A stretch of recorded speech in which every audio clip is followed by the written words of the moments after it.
No, the conversation stopped at the wrong time. Bye! Oh, the first Criticize smart things people.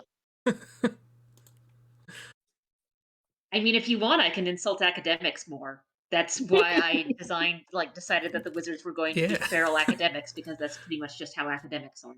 Pretty much. Well, we have ascertained that cataclysm that destroyed an entire civilization was caused by an academic, so that's cool.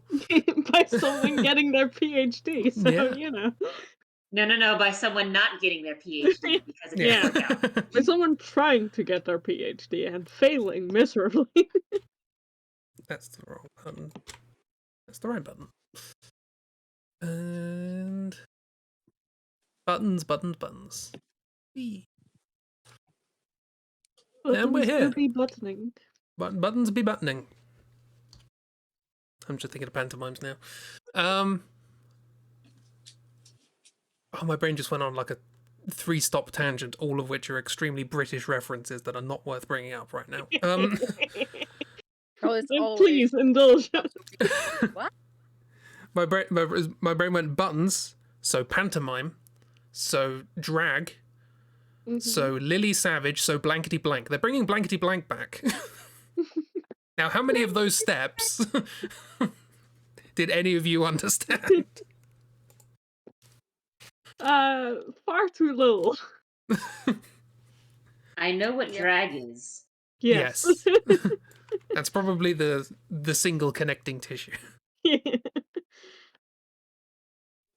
So Buttons is a character that often appears in pantomimes. Pantomimes being I don't even know how to describe this, sort of like a stage performance thing, usually of a fairy tale, done in a very particular style, derived, I guess, from the Commedia dell'arte, but it's become a bit more sort of pop culture and audience interactive. It's weird. Usually has a drag character in it. That's tradition. That reminded me of Lily Savage, who was a drag performer in the 90s, possibly 80s as well. And she hosted a game show called Blankety Blank, and they're bringing it back. Albeit not with Lily Savage's heading, which is a shame. Oh. She's great. Okay. Anyway. I get it more. That's Still all not that completely, stuff. but more. Anyway, Via. It wouldn't be Via if we didn't start off on a completely unrelated topic. Exactly. We're gonna cook some spaghetti today. Actually cook spaghetti. Imagine that. Who would have thunk it? Apparently we need water and like heat. Yeah. News to me. I don't know. Do I look like a person who's stick ever it directly in the sauce spaghetti? and cook it that way?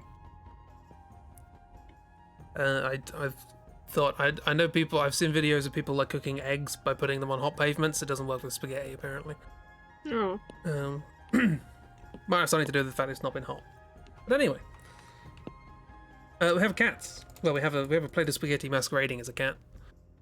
We have a cat eating a plate of spaghetti. I don't know if that's the same plate of spaghetti. Maybe. Who knows? And we have just a good cat. Good cat. Who's very supportive of what you're doing right now. Yes. Look into his eyes. And feel the support. Very Garfield mouth. I mean, that's just what cats do. That's as far as I can zoom. Garfield is still a cat somehow. Arguably. Arguably. I don't know what to draw. Actually, what was the prompt? I've completely forgot what the prompt was. Lore. Oh, it was lore. Yeah. That's how we got on to talking about lore. You know that one thing that our project has so much of. Oh yeah, loads. Should have put more lore spaces. It turns out. Apparently, that's pretty important for a game. Who would have thunk? I think there are only one or two spaces in there that have lore. Considering this is a game, a lot of this other stuff that gets developed sort of also implies to have some lore in it. So, but also we just keep designing things and going, what do we do with this? I don't know. throw it at the wall, see if it sticks.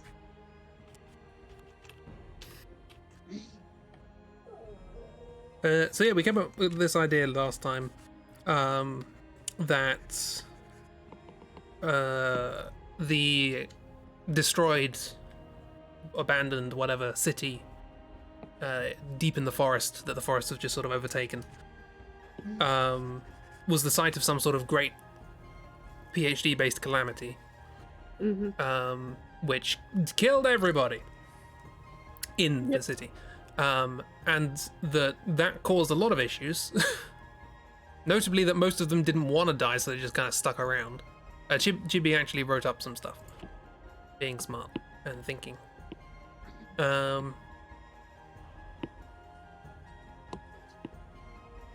Catfish. There's a mass extinction event. That mass extinction event caused the disappearance of all the societies we see the remnants of, which may include the floating city, for instance, the ruins in the caves, etc., etc. Ah, angry pop. Dog also doesn't like the shop bought food.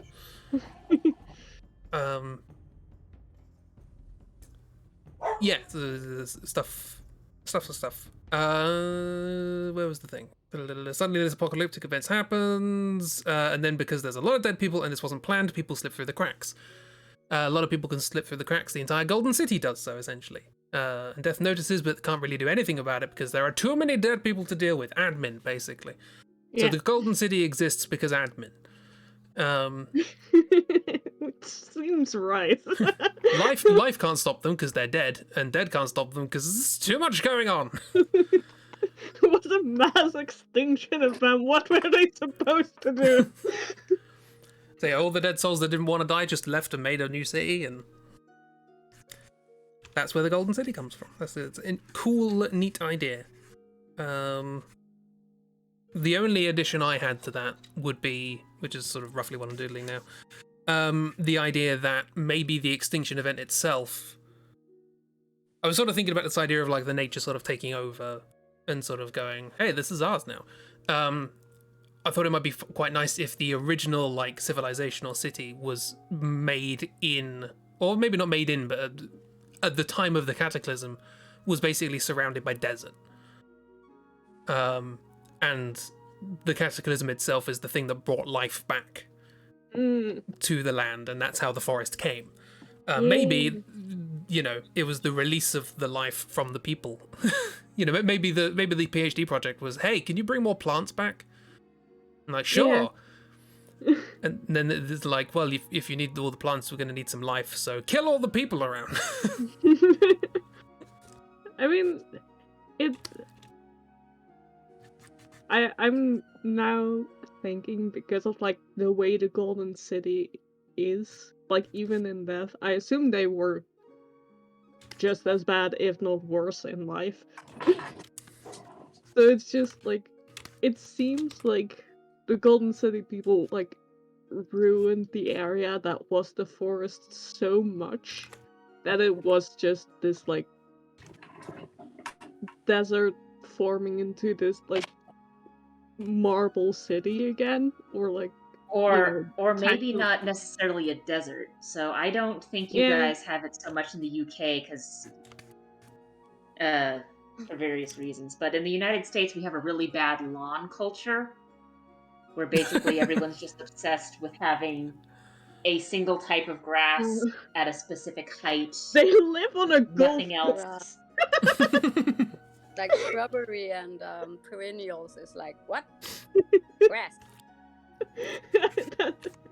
Okay, a so giant like golf course surrounded by a tight desert. grip over what we allow. And it's not a good thing. Like any sort of environment that's just got one species living there is susceptible to dying off, which we keep learning or not learning with things like bananas. This conversation keeps taking right angles. Yeah, but I like the idea of like this very like it's, like I said, they live on a golf course. It is like it is desert essentially, and then suddenly, just out of nowhere, there's like this harsh border of just the like greenest, most clean-cut grass you've ever seen in your life. Yeah, I'm sort of trying to draw this massive sort of circle of perfectly flat green Yeah. around this city, and then just there's a sharp border between that and sand. Yes. Just Essentially. barren wasteland. Just like Yeah. It's gonna be constant an environmental sprinklers. story like Final Fantasy VII. I was gonna say, yeah, it's well trodden ground. Yeah. A little bit.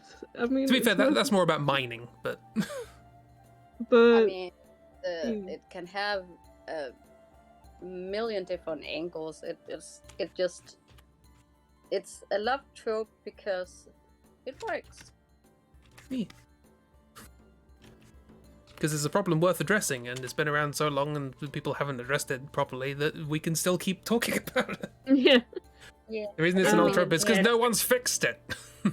It's like looking at those political cartoons from the 1920s and going, this could have been made yesterday. Yeah. Yeah. To be fair, there are also the ones that are like, I don't understand this at all. This is completely lost now. Yeah. They're more Yeah, fun. but those are usually ones that are referencing like a very specific person or company. So, like, obviously, these specific politicians are not around anymore, but politicians just like them probably still. But yeah. Anyway, so like you have the desert and you have then like this circle of green clean-cut grass that looks like a golf course essentially. Because I hate golf courses. Reasonable. But yeah, so then the idea of like, I don't know if it was an idea that came from the Golden City of like, or if it came from someone else, but it was probably around the like idea of like, if it came from the Golden City, the idea was probably like, this desert is unseemly, it's unsightly, do something about it. That is your you can work on that, right? You're a wizard. Yeah. Fix our problem, please. We know we made it this way, but you know, because we keep pumping water out of the ground around it to water our massive We don't like circle of shit. grass. But The ball. you gotta just make some plants appear, that's fine. That'll cause the apocalypse. Oh, speaking of,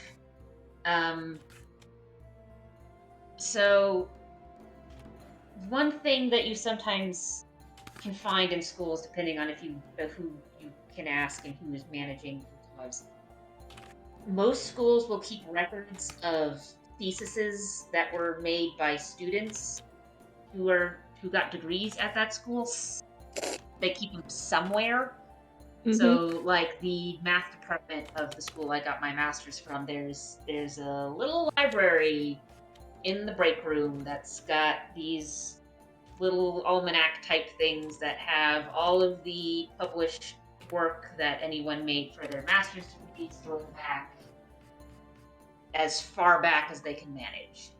So, depending on how far this particular student got with like publishing things with their thesis, because generally before you defend your thesis, you've got like at least a paper of some sort, and then after your defense, you sort of have to edit it depending on what people said of it. So I'm sure somewhere in the back of the archives, in the who knows how it's organized list of theses of various wizards, there is probably at least a draft of the thesis of this failed PhD thesis that caused the apocalypse. Oh, that's such a funny image. which is just a very funny thing to have in the MacGuffin archive. Just go into the MacGuffin archive and yeah. find the MacGuffin that explains what the fuck is going on here.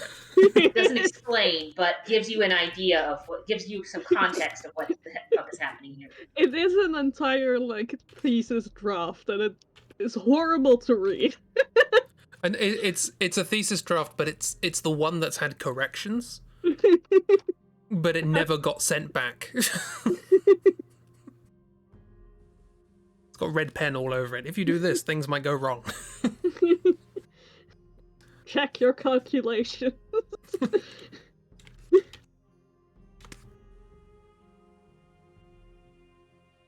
And I have a feeling that's going to be a thing where it's like, you don't have to find it.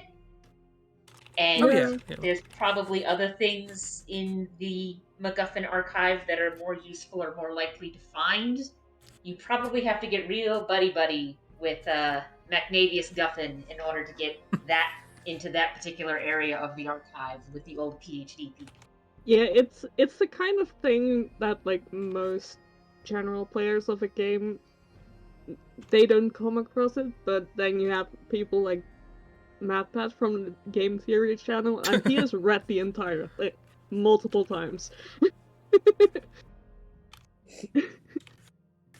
And has a theory about what it all means and how it connects to the rest of the game that's more complicated than we thought about. Yeah. Exactly. So we're like, well, we're not going to answer questions because that would spoil it. Oh my god, I don't know what they're talking about.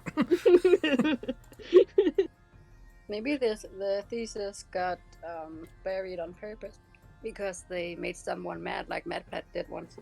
Because he got some Easter eggs and shit revealed that wasn't supposed to be revealed. Oh. Oh no. Yeah.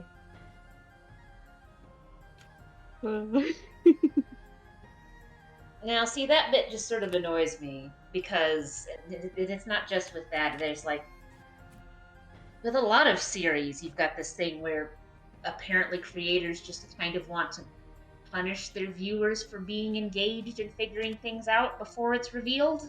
Mm-hmm. Which is dumb, and usually just results in them changing things around out of spite and adding plot twists that don't make any fucking sense.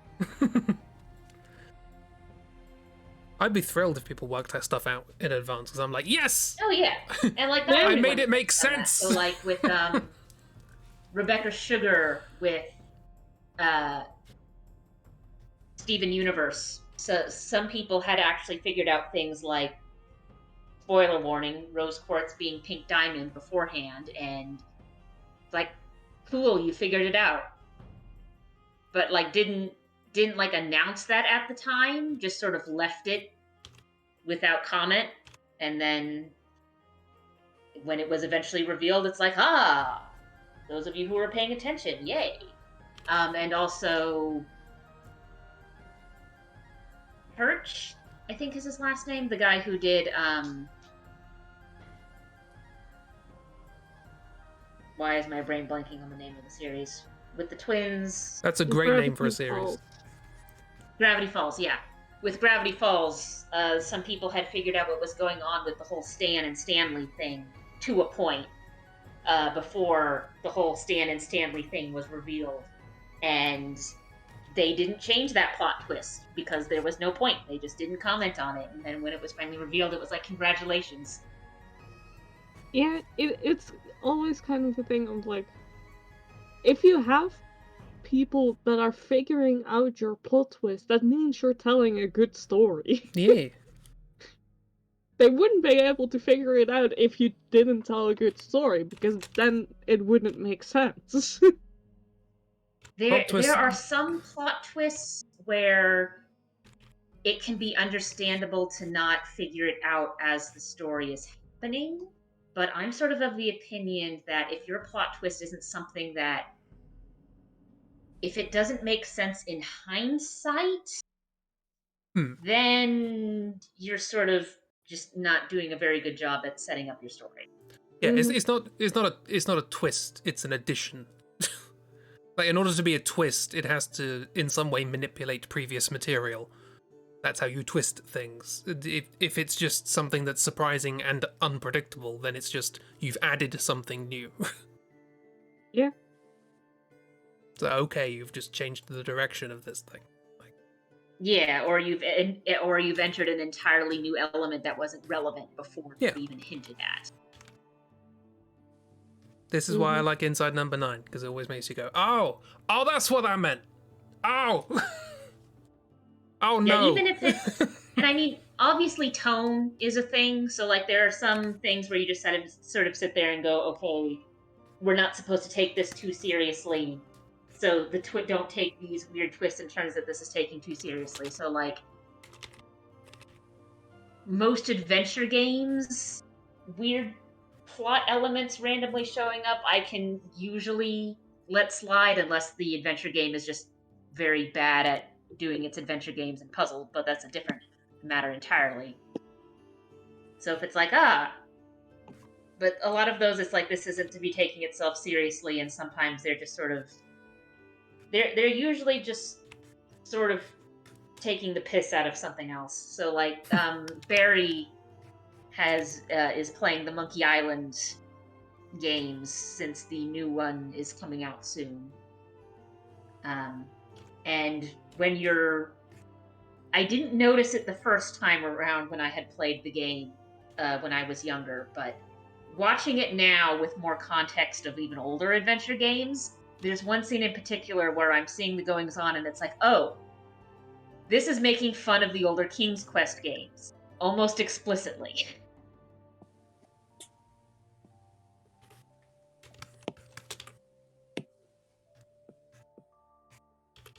Nice. I didn't even know until Dan from Game Grumps began playing the old Sierra games. I had no idea those kinds of games had ever existed before, like modern point and click, modern, I say, like 2000s point and click adventure game.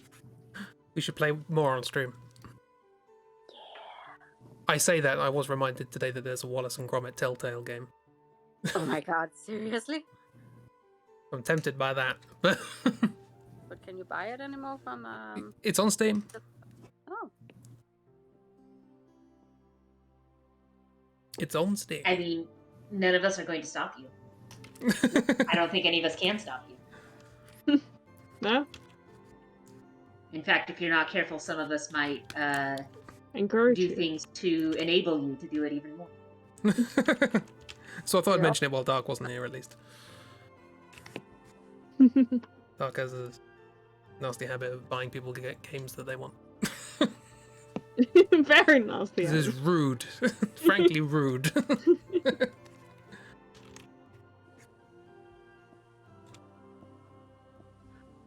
But yeah, if it's something that the story is meant to be sort of, if you're not supposed to be taking where the story is going all that seriously, it's like, okay, whatever. I guess there's aliens now.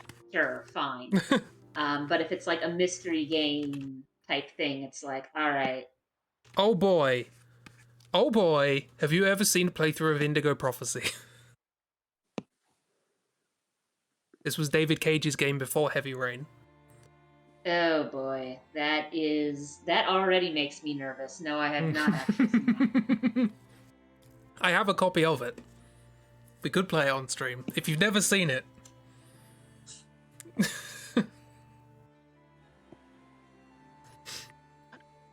Heavy Rain is like I'm assuming it's going to be well written and structured as his other famous games. Oh, yeah, I mean, put it this way, Heavy Rain got as much praise as it did because it kept it simple compared to his previous bodies of work.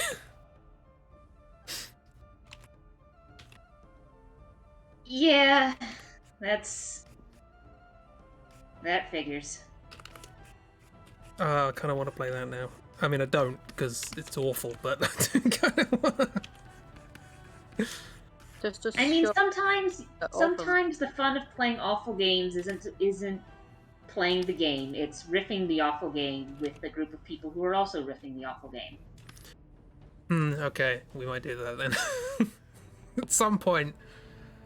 Fahrenheit Indigo Prophecy, whatever it's called. I think it was called Fahrenheit here, which is weird.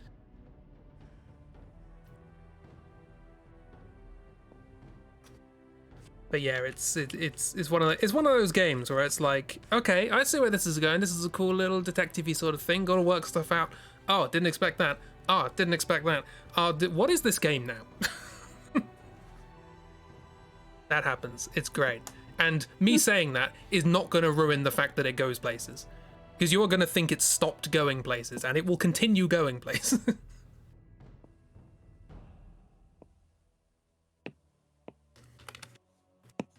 Yep. And sometimes it goes those places and it tries to take, like, sometimes games go places and they expect you to take it seriously, which is a mistake. And sometimes games go places and they're not expecting you to take all of the elements seriously, which, in my opinion, is a much better way to do it. Because if you're going to go into absurdity... Absurdity's fun. You can do absurdity. Just, make sure it's obvious that it's supposed to be absurdity and not.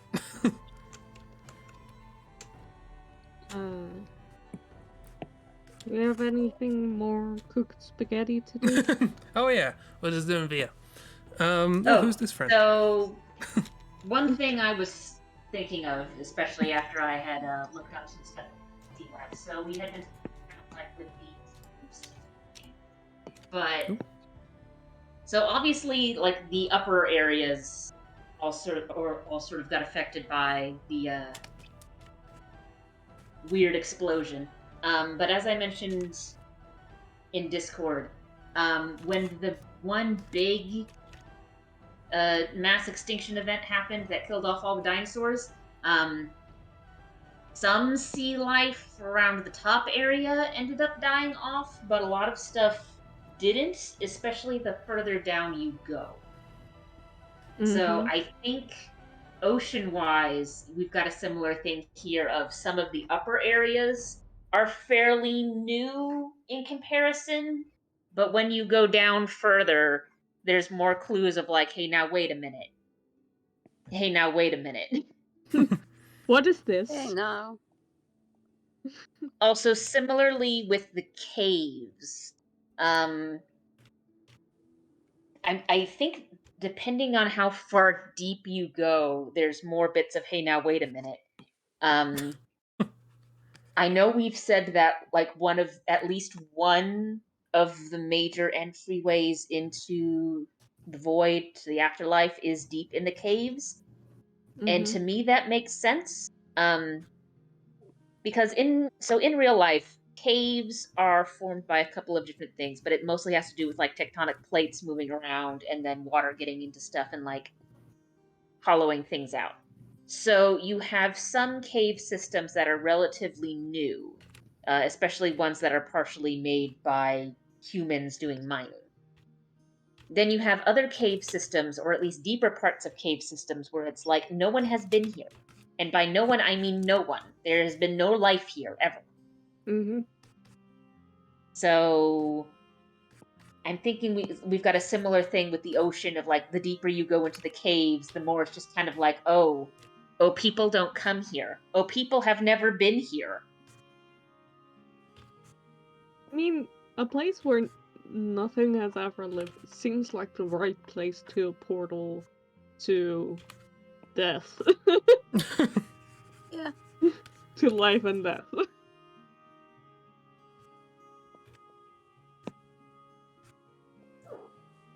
It's also a really if good we've way. got some ruins in the caves that used to be above ground and are now a buttocks underground. Apocalyptic event is a pretty good way for various things to shift around, and now parts of the island are underground.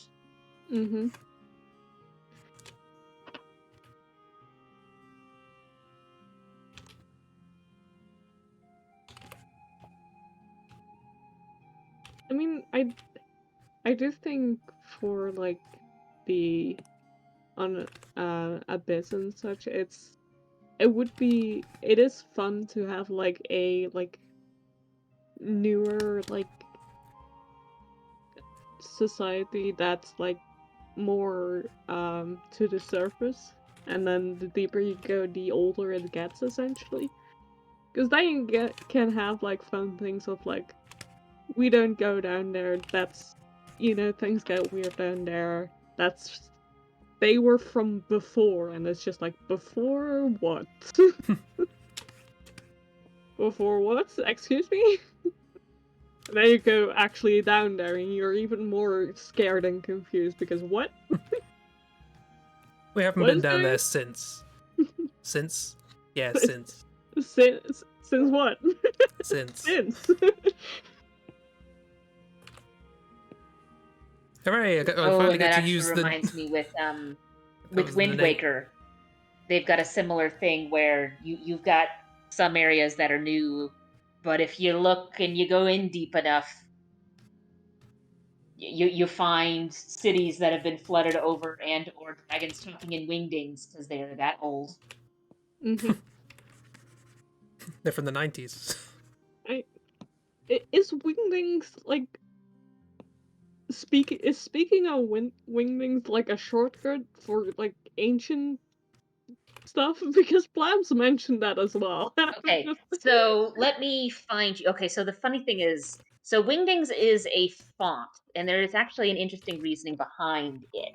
So before Unicode was a thing, so Unicode is the thing that allows you to have various special characters and whatnot. So Wingdings is a typeface in various text editing programs that was basically the precursor to Unicode for allowing you to put in symbols into documents. But because there wasn't a Unicode yet and it was just relying off of a standard QWERTY keyboard, each symbol is associated with a letter on your keyboard. So if you are in Wingdings font and type in, say, the letter A different symbol comes up. And like I said, the point of it was for we're doing typeface things, but Unicode doesn't exist yet, and all we have is a QWERTY keyboard. So we need to have something programmed in where I give it this letter, and it gives me a symbol instead. So I'm just putting in Discord some examples of some Wingdings things. I think there's actually technically like 3 different Wingdings fonts, so that there's even more options for symbols. But these days we don't need that anymore because Unicode is a thing. But also you'll still find in various text editor software Wingding font still exists. And so people just sort of use it to fuck around. So it's like, hey, let's take my entire history document and turn it into Wingdings. No one can read this now. Well, if they just change the font back, it's perfectly legible, but if all you saw was just those symbols in a row, it's like, what is this madness? I can't even.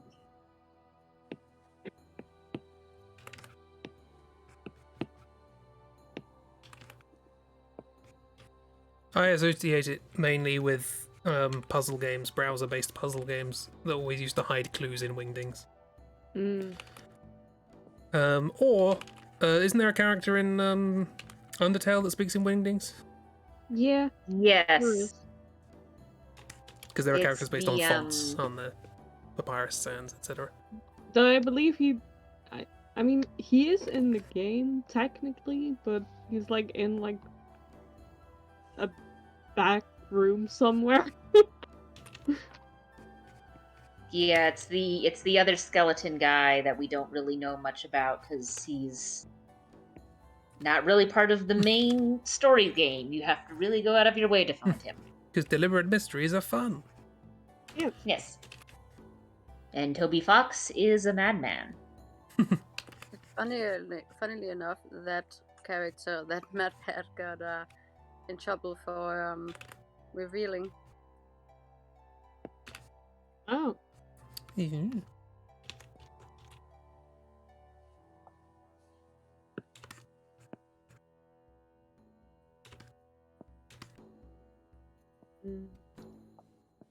Yeah, I actually have used wingdings in one of my class assignments because it was a cryptography activity, or it is a cryptography activity that uses a random cipher.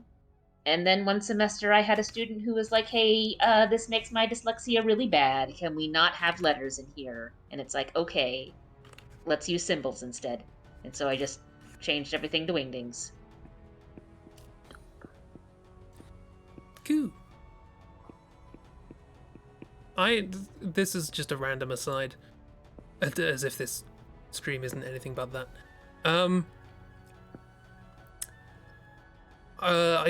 There was a thing I follow some people on YouTube who talk about language and etymology and all these sorts of things.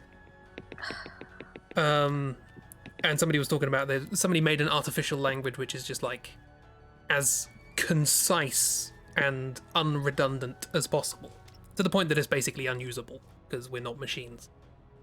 But what was interesting was this idea of like removing a lot of redundancy in existing language. So, for example, conjugating a word when you're already putting a word in front of it that indicates that you're conjugating it. So, like, you take a word and then you make it plural, but you've already put a word in front that indicates that the word that's coming up is going to be plural.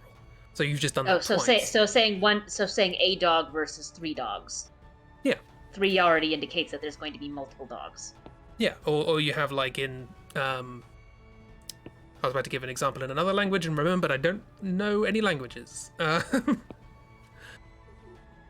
a difference between like das and d and things like that. Conjugating the in different languages, stuff like that. It seems like a redundant thing that you just, if you're learning that language, is like, oh, I've got to remember this. There's no actual purpose to it. It's just an additional thing to have to remember. Like, It's math to me. But somebody sort of pointed out that one of the benefits that has is essentially an error correcting code. It's by having 2 pieces of information that indicate the same thing. If you miss one of them because you're talking in a crowded room or something, you can extrapolate if you hear the other one, which I thought was an interesting idea. Yeah. It's like it's got 2 points of failure, as it were.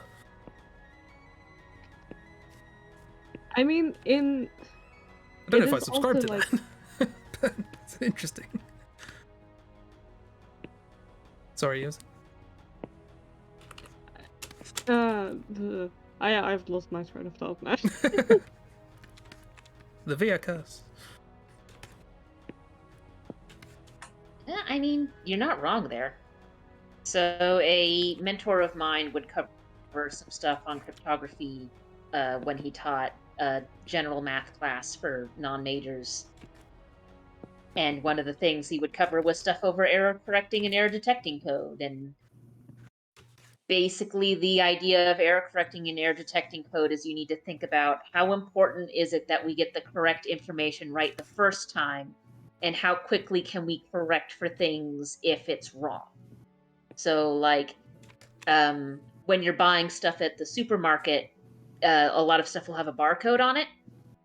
Barcodes only really have 1 check digit, so there's only 1 digit that's double checking to make sure that, yes, we do have the correct thing in. Because if you get the wrong thing scanned in, it's usually very obvious that the scanner went, hey, you've got apples and you're holding up a box of cereal. So it's very obvious when it's wrong, and it's very easy to correct it without any issues.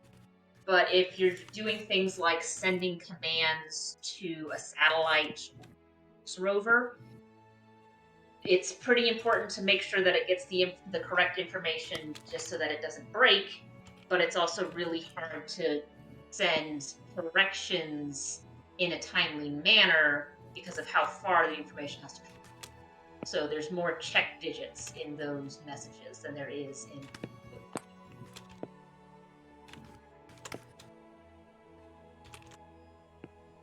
So what you're saying is if we're going to communicate across space, we need more redundancy in language.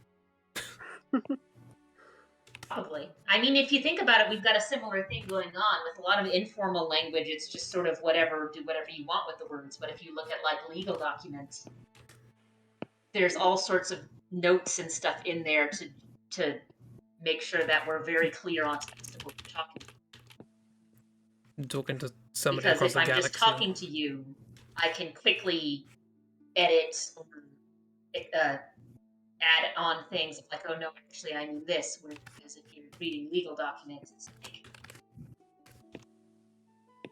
one, a lot of people are relying on those. Two, you're leaving that for someone else to read later.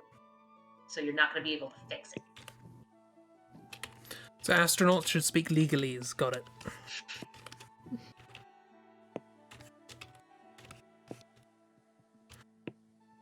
Anyway, lore. Yes, Lord. Spaghetti. We need to focus on this spaghetti. Gibby.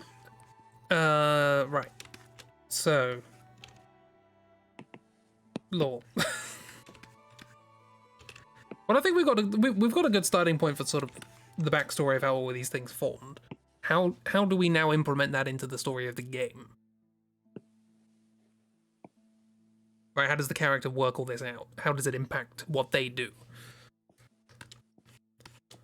I mean, well, we've already established that you could play through at least some lines of the game and not interact with this directly at all.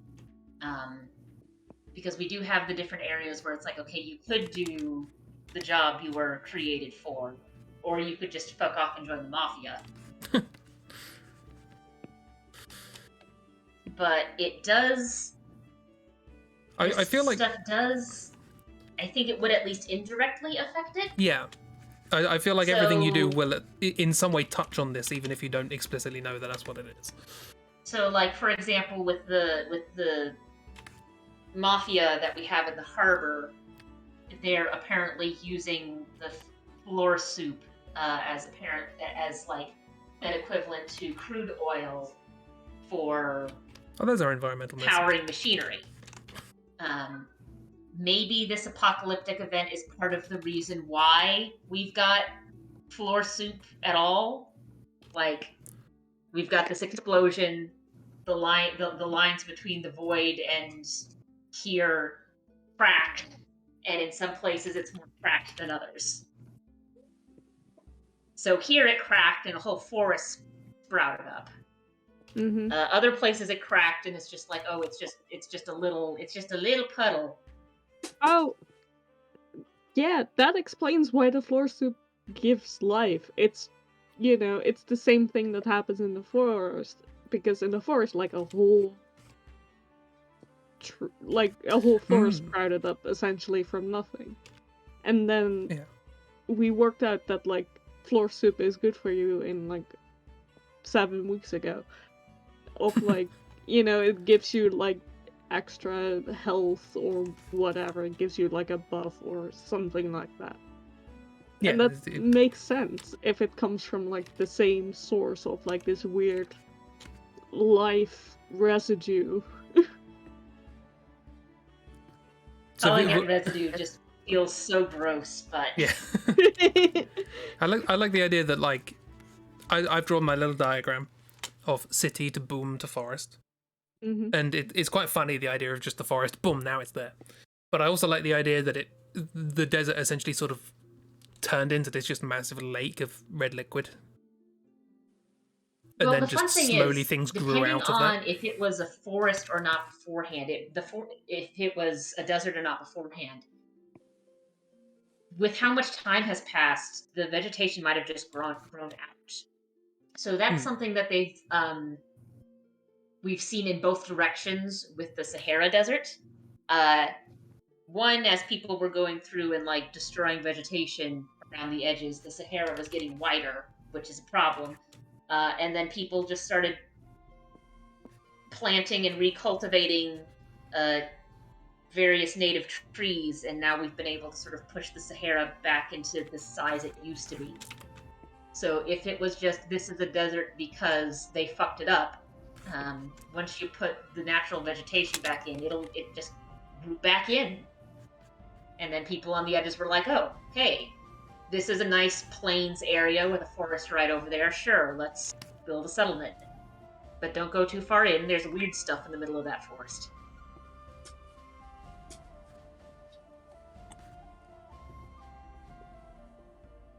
Yeah.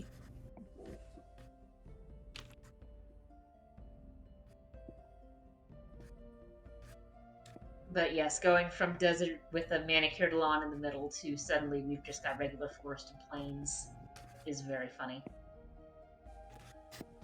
But yeah, certainly like maybe the closer you get, I don't know. Maybe you could find like a secret underground lake of this red stuff just under the city, but there's just a bunch still left.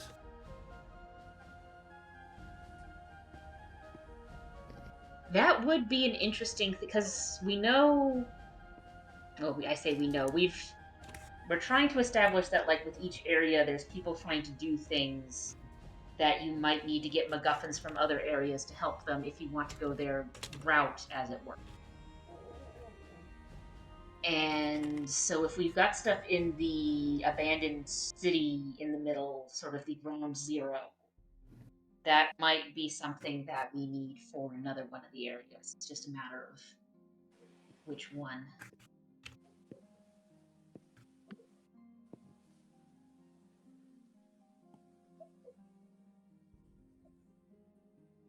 Okay, I'm gonna make a little chart to see if we can sort of establish who is stealing what from whom as far as MacGuffins are concerned if you're doing individual routes. Yeah, that would make sense. Yeah, that'd be cool. Also, it might be a way of connecting up. One of the things I like in games is multiple ways of getting from A to B. And so maybe there's like an underground connection between the caves and the forest that gets like redder and redder through the cave. And then you pop up and you're like, oh, I thought this was going to be a lava level. We're in a forest. What? That'd be really funny.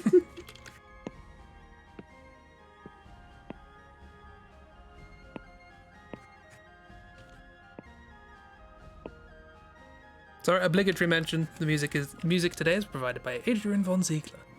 Thank you, Adrian. Thank you, Adrian. I saw an art video with Adrian von Ziegler's music on a TikTok today. Ooh. You heard it in the wild. Yeah.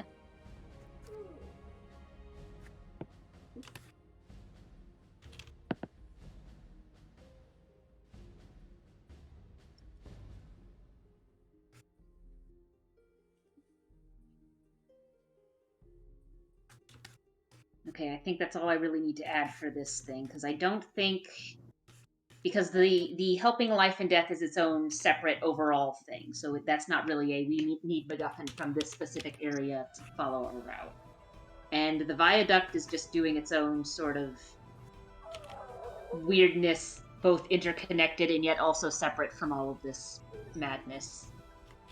And the wizards are also incomprehensible gibberish. Mm-hmm. Yeah, that makes sense. As well, they should be. They caused this mess, but God, they are not gonna solve it. They're going to bury it in the back of the archives and ignore that. That's for someone else to deal with. I wasn't the PhD supervisor. I'm not going to fix it. Exactly.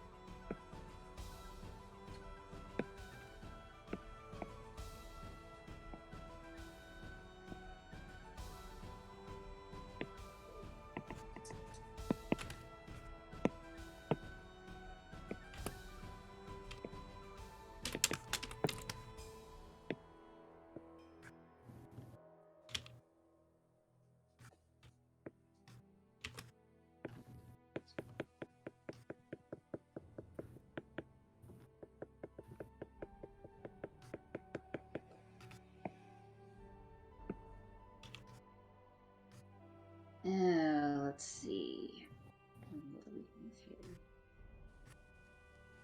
Okay, the only one that I'm pretty sure that makes sense, that immediately pops up in my brain. You got tooth. We've established that the harbor is producing this sort of oil substance. Mm-hmm. Oh, that is a skull. Let's go with tooth. Skull, Shiny tooth. Get that tooth. is because I was toying with the idea of the harbor being like inspired by Victorian Western society. I was thinking the old civilizations would have left a lot of stuff behind that the Victorians, because that's what they did, that's what they do, would have stolen a lot of shit and kept it in maybe kind of like these mob dens or high society vaults or whatever in the harbor. I am. Yeah, you mentioned that, and I don't know if the English have a word for it, but I know the German word for it is Wunderkammer, which is kind of like what the Victorians did when the Victorian archaeologists, in heavy quotation marks, they took curiosities all from over the world, and then they displayed them in these like Wunderkammers. And it was basically the predecessor of like a museum kind of, where they just showed off all their cool exotic stuff they stole. Yeah, that's even better actually. Because I was thinking it would be some sort of like hidden stuff that like people shouldn't have, but everyone knows that the big families has it and stuff. Yeah, exactly. Yeah, but like it being more public is also a cool idea, like going window shopping for artifacts. Yeah, it was kind of like this, like, basically, like they, how these like rich Victorian families would, they have little parties and stuff, and they would show out of their little Wunderkammer as a like, look at this, I'm so rich and great, and I'm got all this stuff, totally in an ethical way, definitely. Yeah, there was Look one point at in this, time where I'm like mummy cultured unwrappings and were a fun party thing to Oh do. yeah. stuff. Everyone come What? round, watch us When I unwrap learned a about mummy. that, I got Oh yeah. like so extremely mad and sad that things had been lost. I was like traumatized for a couple of days, just like, what is this world? Oh yeah, and also don't forget Mummy Brown. That was a paint for a while. Yeah, Yep. it still Also- exists in a couple of aisles in the world. For all of the obsession of that you see various Brits having of like, oh, these savages that are cannibals, it's like, there was a point in time where eating mummy flesh was a medical thing. For You could buy reasons it at I the don't know. chemist. Ah, yeah, but a guy in a top hat said it, so it's fine. Yeah, exactly. Snake Take her oil out. was quite dangerous. It could contain dead people. Make it. Now that's an allergy warning. Allergy may contain. May contain dead people. I mean, to be fair, there's a lot of medical stuff these days that doesn't contain human DNA in it for one reason or another. But most of that is lab grown, and it's usually things like stem cells. I was like, but just the conversation from like, it contains dead people too. It's lab grown. It made me Don't laugh. worry, it's lab grown people. It's know. okay. I know that's not what you meant, but really just got me. Lab grown mummies, no. Ah, there's a sci-fi story. Come on, Doctor Who, get on it. That does sound like a Doctor Who plot line. One of my favorite. Like, I will slag off Series 8 of Doctor Who to the hilt, even though it was the first series of my favorite Doctor. But the best episode in that series by far was The Mummy on the Orient Express, which Sounds fun. it's in space. It's great. And it's just, yeah, you can do some silly stuff with mummies and also make it quite creepy. Surprisingly creepy for a story about a mummy in space. I was never scared of mummies because Rescue Rangers had a mummy in one of its episodes, and therefore in the title, intro thingamajiggy, intro song, Credit? No, no credits. and it was just a silly goober. Mummies, Oh, yeah. that just awakened a memory in me from the 90s. Hold on, let me see if I can find a picture of it. There was a animated show. Yep, there it is. Called Mummies Alive. Oh, I remember that. Where the premise was that the current, like the hero from our time frame, like young child, because it's aimed towards kids, so having one of the heroes be a kid makes sense. Standard.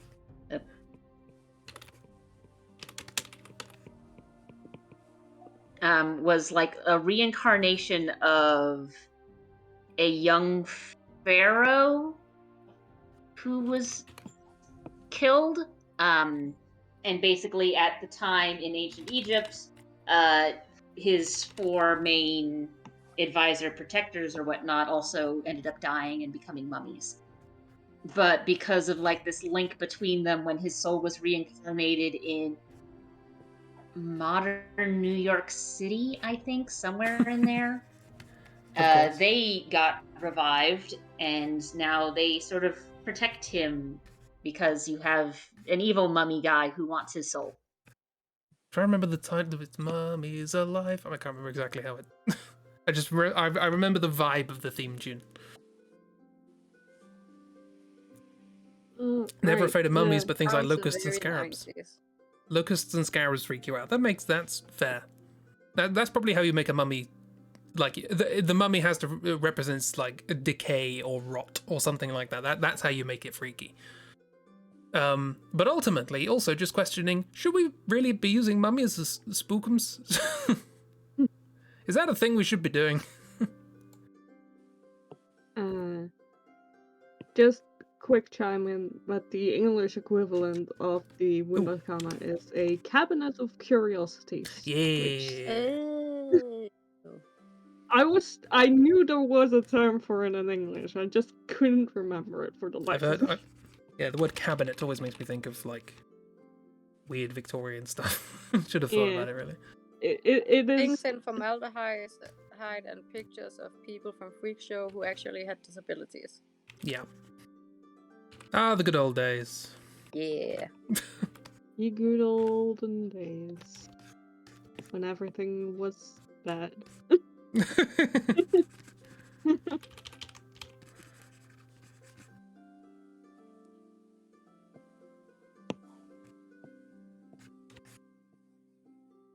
I don't know why I tried to do this in well, I mean, it monochrome. sort of depended on the freak show. So there were some that actually a lot. Not all freak shows. Well, I mean, you've got the things where it's like, hey, we do have people who are taking advantage of various disabled folks or people with various deformities and whatnot. And then you have the ones that are more or less run by the freak shows, where it's like, well, if they're going to be staring at us anyway, we might as well make them pay for it. That is cool. There was the show. I haven't seen it. I've seen clips of it. Year of the Rabbit, I think it's called, with Matt Berry, playing a Victorian policeman in quotes.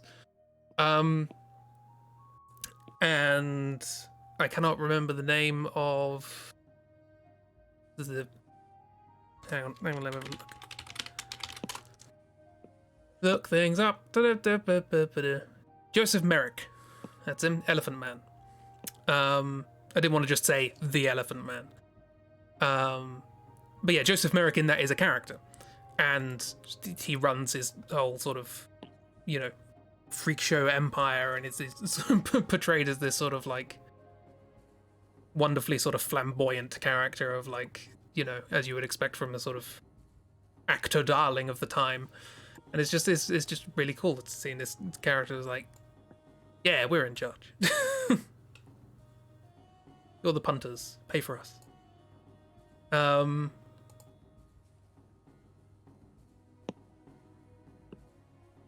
Ooh, that's a lot of stuff. That's a lot of cross-hatching. Yeah. Yeah, they essentially put anything they could in there, anything that was deemed like exotic or special or weird. Not British. Sorry, not Yeah. English. Not English specifically, yet, Specific. because I'm sure Scottish was already exotic. Hmm. No, Scottish is not Oh, exotic. It's barbaric. But only some parts, you know? Extremely as well. Yes, Edinburgh's fine. It's basically England. But Oh, turtle shells. Oh no. oh, Yes. Oh yeah. There's some lovely stories about the giant tortoise and how they could never get a live specimen back because Yeah, because they were too tasty. they were too tasty. Everyone kept eating them before they could get them back. And so it took ages for it to get a scientific name because they couldn't get it back to a scientist. I'm trying to remember a story, but now I'm not sure if I'm making it up, so I need to Google something. Oh, I'll believe it anyway. 'Cause I You're smart. vaguely remember being told about like a very I think it might even have been at like what's the phrase? The in 1900s Paris, the big World Fair? World Fair, yeah. Ah. Which also was essentially like partially at least like a big Wunderkammer or cabinet of curiosities, and that there were like, you know, because it was big and of the world, they also put like actual people in there, I think. I'd have to double check that, but There was an instance, I believe, of I believe it was an Inuit person who went to a British museum and saw their grandfather's bones, or grandfather's body preserved, Oh my gosh. which was not great. yeah.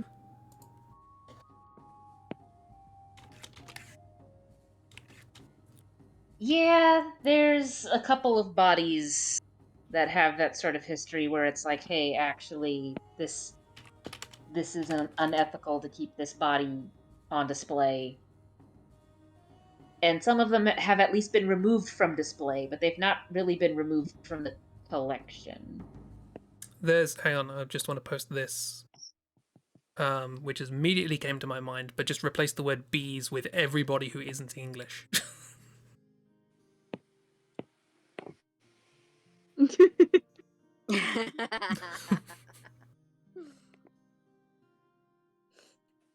Just that cadence. If you've seen that video, that. Yeah. Oh, I miss him. He streams. He's good. Yeah, but I miss the content, the videos, Yeah. the essays, if you can call it that. Unraveled. Yeah. Fair. But also, I can understand it would have taken a lot of work to make those. Yeah, okay. This is what I was trying to remember. It's listed under the notable visitors and special events section on the World Fair in Paris on Wikipedia, which was I will quote, Negro village where 400 people were displayed. It was a popular attraction. That's what I was trying to remember. I knew it was very questionable. Yeah, I can see that. I don't think anyone's going to argue with that one. Well, I'm sure someone would try to argue with it, but I'm not sure we want to talk with them if they do. Yeah, they're not welcome here. No. If you want to argue about why that is a good thing, actually, go away. Yeah, it's one thing for a community to host their own event where they're displaying stuff, because we've got so in the United States we'll have like medieval fairs, Renaissance fairs, focus on like various time frames, and you'll have people who put on events showing off things. You will also have some of the tribes around here will host what they call public powwows. So usually powwows themselves are more like community oriented, but they will sometimes do outreach things where it's like, we are hosting this event so that you guys can see some aspects of our culture. We're doing some dances. We're doing some demos of old games. We've got some horses around and doing shows and whatnot. But that's also like, even if it's not like necessarily fully hosted by the tribe members are like actively involved with figuring out who's doing what and why. And we are actively performing and showing off things rather than we are monkeys in a cage that you're looking at. That's an interesting thing. Unfortunately, when you said demos of old games, I was just thinking about the PlayStation 1. And I like the idea of doing that for, like, you know, Gen Z or whatever, putting on a display. This is how our people, millennials, entertained ourselves. Observe our strange ways.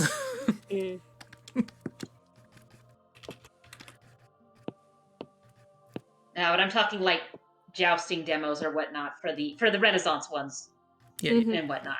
So those are, I mean, yes, like actual jousting was a thing, but whenever you're going to a Renaissance fair and they're doing the jousting festival, it's very much more of the WWE wrestling type thing. Yes, these are athletic people, but this is sort of staged, partially because one, it doesn't really matter, and two, we're trying to make sure that it's a pointy stick in their eye. It's important. There was that the guy I mentioned before, who's the CEO of the company who makes the Sniper Elite games, but he spends all of his free time being a medievalman. And he does like performances of reenactments and all these sorts of things, and does jousting and all that sort of stuff in all around the country. And he recounted one instance in which he was doing a joust, and as they were heading towards each other, he realized he had a bee in his helmet. Oh. That's like, unfortunate. This could go very wrong. Because you need a bit of concentration to be able to joust properly without dying. Yeah, at the very least, you need to be able to hold your lance or whatever you're using in a way that is, one, useful, and two, won't skewer your opponent. Unless your intent is to skewer your opponent, in which case you've got a little bit more wiggle room. But if it's a demo, you're not going to be welcome back. Ideally, there shouldn't be any skewering going on. I mean, if it's a demo, you want it to be realistic. Yeah. I don't think that realistic. Yeah, no, I'm gonna quote my dad on this, who's one of the first aid certified people for our scout troop. If he has to open the first aid kit, something has gone wrong. Do not make him open the first aid kit. Yeah. Anyway, spaghetti. Spaghetti! I think one of us is paying attention.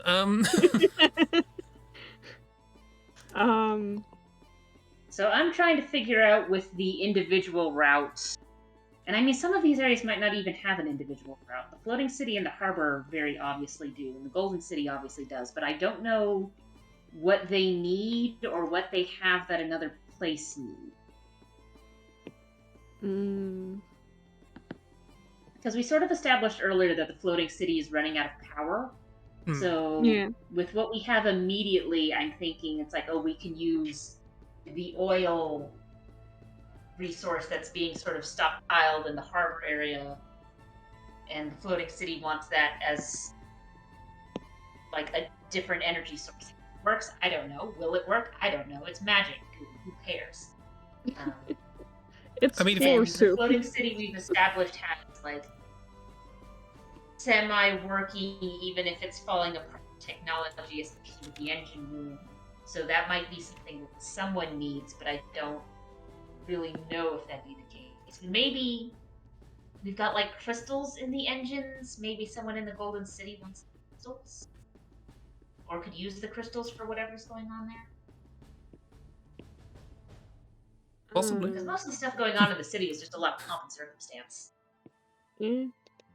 I mean, we haven't really said anything about the civilization that was there before, the ones that have sort of been overthrown. Maybe they just have a bunch of cool stuff that the Golden City want. They just want you to crash the island so they can loot it for cool armor. Yeah, that might be the case if like this previous like race that's gone, they would have had maybe like a lot of the cool technology that the Golden City people used to have in their Yeah. golf course city. I mean, they might not even remember anything from the golf course city if they've been around that long. But Yeah. it might just be like, oh, nostalgia. This reminds me of something from when I was a boy. Not that I really remember being a boy. Or they know Crash it the is a city thing. so I can have the nostalgia. It might not be nostalgia. It might be that they know they had stuff that they don't have now. And they don't know what it is, but they want it again. So they're like, well, this is the last remaining thing that's working. Yeah, it's like they have the impression of like we're missing something and we know kind of what it is or what it looks like. And this isn't it. But that thing that like the floating city has, that looks like it and we want it. Yeah.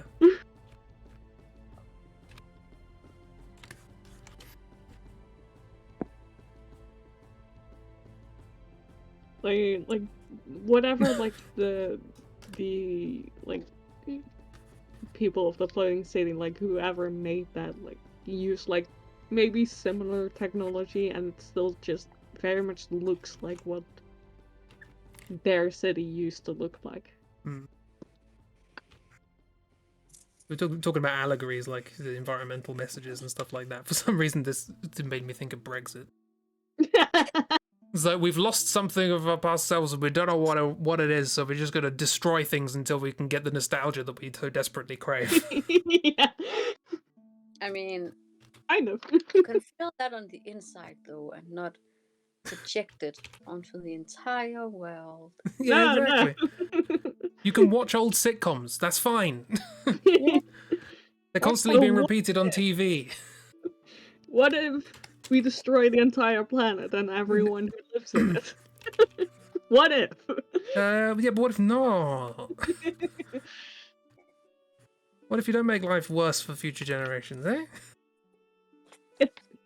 Future generations don't matter. It's about us. What if you continued the trajectory that your parents had, which is that things should get better? Nope. How about that? This is why your life was so good. Because your parents' generation actually made it good. They realized that to put in effort. Rather than hoarding everything. Sorry. Anyway, I made an underground lake of blood, which the trees are drinking out of. Anyway. Could that be what the Harbor City wants? to suck out all of the Better red oil lake? source? Like, Yeah. fuck the rest of this forest. We want the oil. Yeah. There you More go. oil. That's So the simple one. I think that picture works. It took a lot of finagling. I think the It idea's does there. work. I like it. It's hard when you don't have a plan and one color. It looks good. I keep writing A's when I need to do O's. The Forest. Actually, that comes across a little bit. It's a closer approximation of an American accent from my perspective. Forest. It's not actually an American accent, but compared to forest. Compared to your usual posh British. Yeah. Compared to my snooty tooty top hat tails. I don't miss the forest. monocle. Oh yes, forest. The forest is full of grass. All depends on where in the States you are.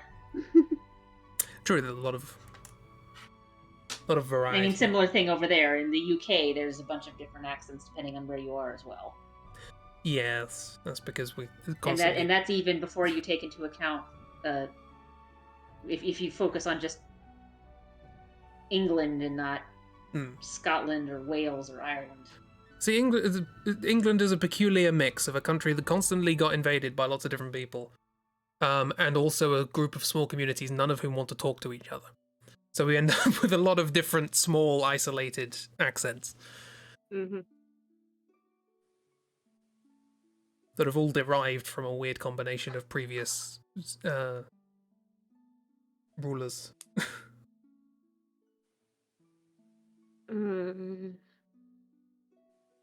Now we just need to work the other two into the circle. Well, we also need to figure out, because I figure with the forest, it's less the inside of the forest and either the area, the surrounding community, or maybe there's like just a couple of assholes who are trying to take advantage of stuff. I don't know. We haven't really established that yet. We have, there are a bunch of nice forest friends that Chibi doodled. We have another one here. Look at him. And also, oh no. I don't know what happened with that, okay? Just ignore him. He's fine. They're having a good time. I kind of imagine that they're like Pinocchio, but instead of the nose getting longer, it just gets wider. Oh no. Oh no. Yes, we got them, and we also have the... What was it? The Leaf Smith and the Moss something. Yeah. Moss Weaver. Although I can't imagine they have a nefarious purpose other than trying to screw each other over. Yeah.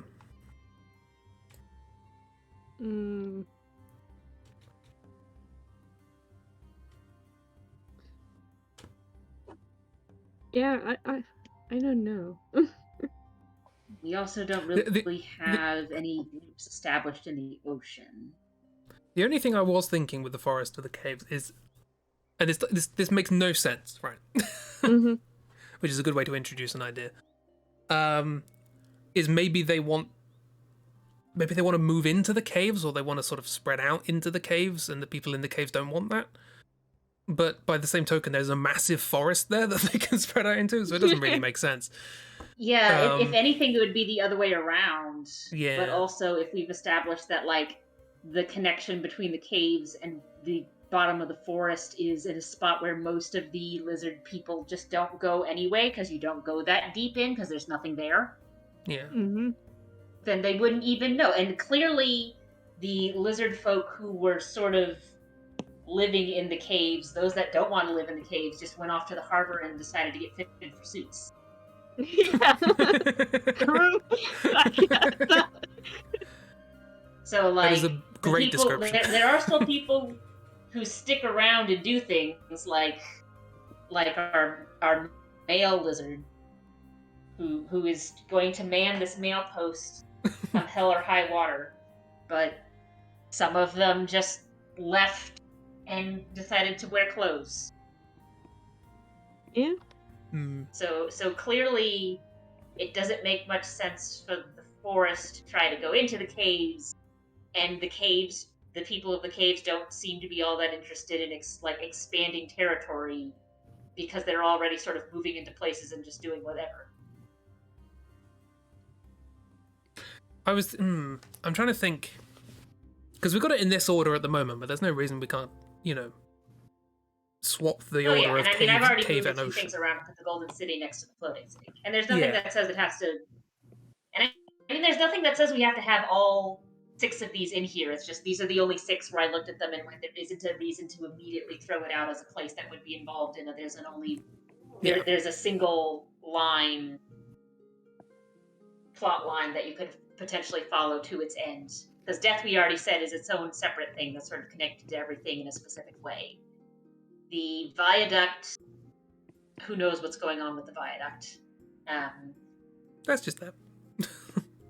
We've got the cult. And Again. The wizards have their own. I think if there is a single plot line for helping the wizards specifically and fuck everything else, they would literally be. So it's not we need a thing from a particular. They want spaghetti. For the wand. Yes, exactly. That's their goal. Or they will trick you into collecting all of the evidence that connects them to the previous cataclysm. So that nobody can prove anything. It's all going in the archive.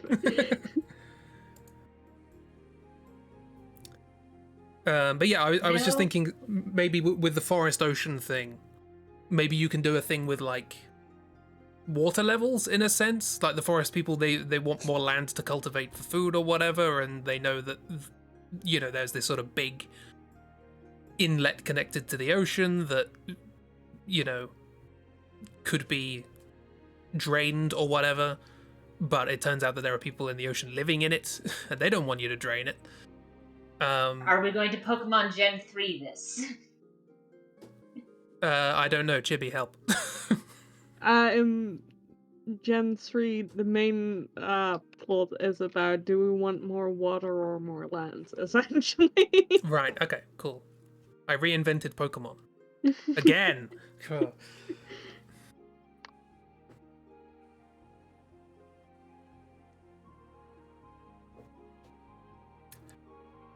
But yeah, that could be a thing. I don't know. I kind of feel like the forest people. I don't know. Maybe it isn't the forest people. Maybe it is just some the leader of the forest people who's not very nice. Well, I mean, we've already established that not everyone in each area is, because with the harbor, like most people are just sort of living their life. They've got no idea that this newfangled oil engines are being powered by the concept of life as we know it. I mean, most people wouldn't suspect that, to be honest. Do you know what? Just in general. Actually, no, that's spoilers. I'm not going to mention that. But Kiro might be able to work out what I was going to say. I have a feeling no one in the harbor has played Final Fantasy VII. They don't actually know what's powering them on. Oh yeah, I guess that's in 7 as well. I wasn't thinking of that. Anyway. So yeah, maybe we could have a forest thing. I don't know. With water levels. Because I can't think of what the forest people need from caves other than big crystals. Or they need to you know, hey, could you go down to the caves and take all of the you know, preserved bodies and things and then grind them up and use them as fertilizer? We need food. Where's that archaeologist? He said that there was stuff in there that would help. No, don't listen to him. How about that? There you go. The archaeologist has told them that he can get loads of fertilizer from the caves.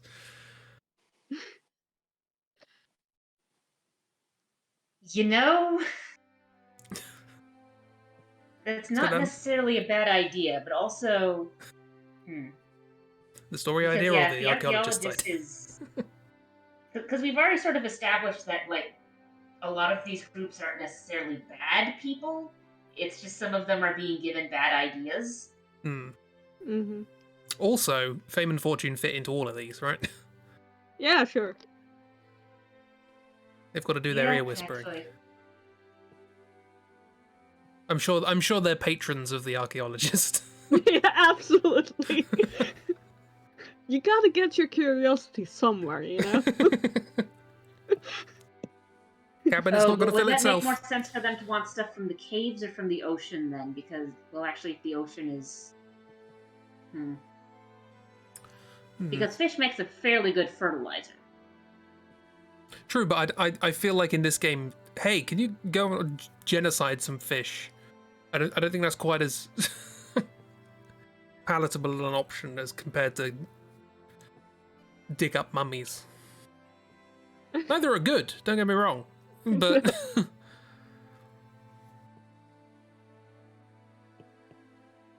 there's a couple of ways you can sort of. Well, there's loads of ways depending on your creativity and restructuring, but that's how spaghetti works. We should have called this project Spaghetti, shouldn't we? Really should. Absolutely. You've said it several times already, but still, yes, we should have. Well, I don't check to see whether or not an idea for another wall is stuck. I just assume it hasn't, so I say it again. Still uncooked spaghetti.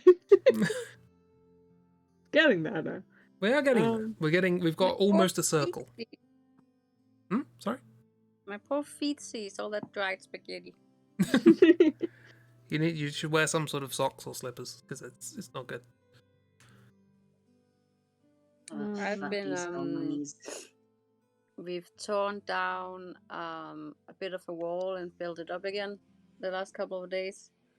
So there's like rubble and big dust and stuff everywhere.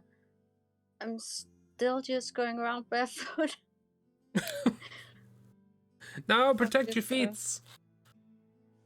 I'm like Kelly Clarkson. Bare That's Kelly feet all Clarkson. the way. I would have thought Tim Minchin.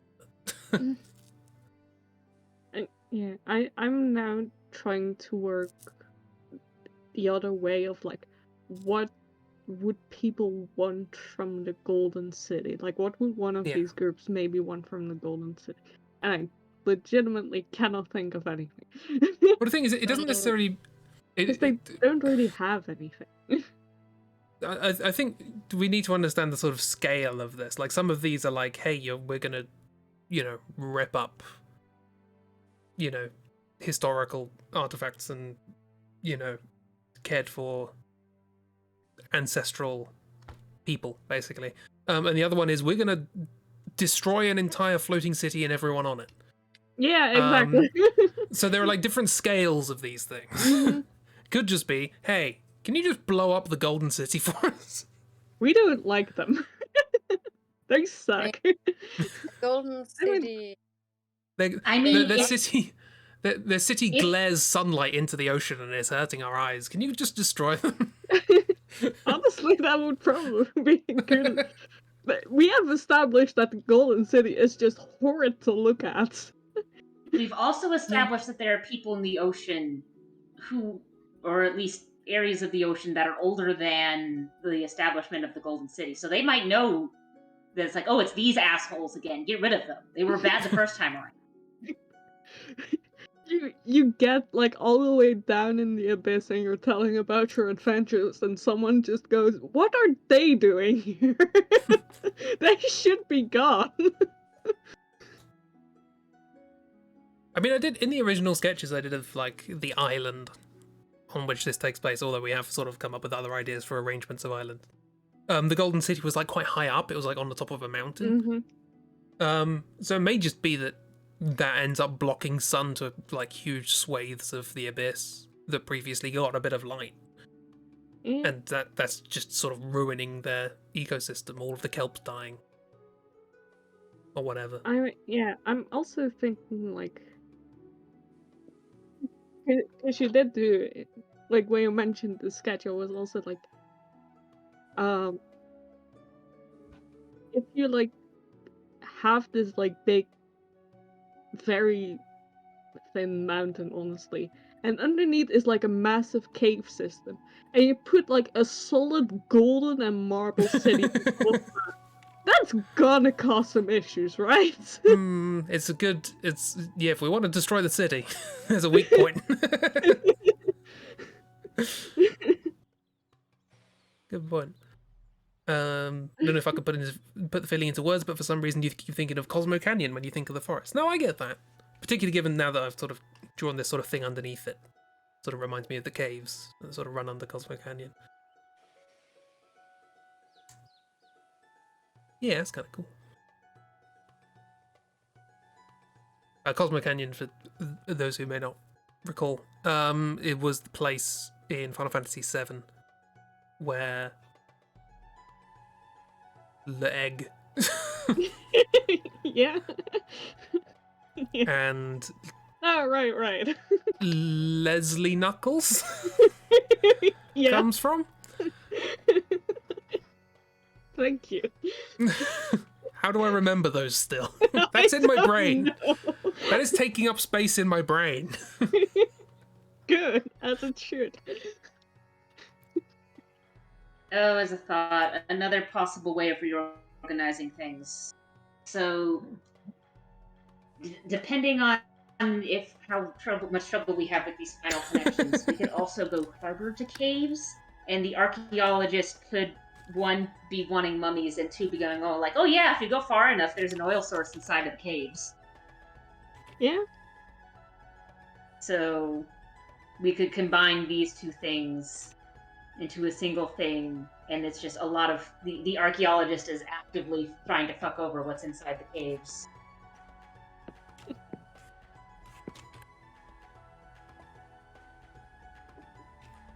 Yeah, I think that might work better. Yeah, yeah, because the massive lake of oil floor soup isn't like exactly in the forest, like we said, it's under the forest, so it's technically in the cave, so it would just work better as like part of the caves area, I guess. Mm.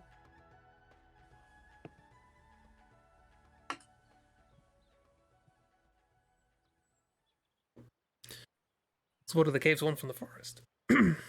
Yeah, that's... Who's in the What does caves to forest want want with anything? caves? Well, I mean, we did say that we don't necessarily have to have everything needing something. So it could be we just have some areas that don't need anything, and other areas where it's like they're actively just getting fucked over. I mean, like, if there's one area that like doesn't really need to like need anything, it is the forest, because essentially it's the source of everything. Or like most of these things, at least. The people who So live there there's are pretty already sort of... like a good reason to go there. Yeah, the people there have... If we're going with the Cosmo Canyon thing, like, the people there have a good sense of, like, balance with, their own needs and nature and stuff like that. I mean, if anything, they might be in a separate loop of the wizard nonsense. Oh, if we're going to connect the caves and the oceans, maybe that thing, there's a couple of streams ago I drew, that sort of big, like, lighting system. Yes. Maybe that's what the cave people want. They want illumination, and their system is there. It's just been turned off by the people in the abyss. Oh. Yeah, that makes sense. That's what they want.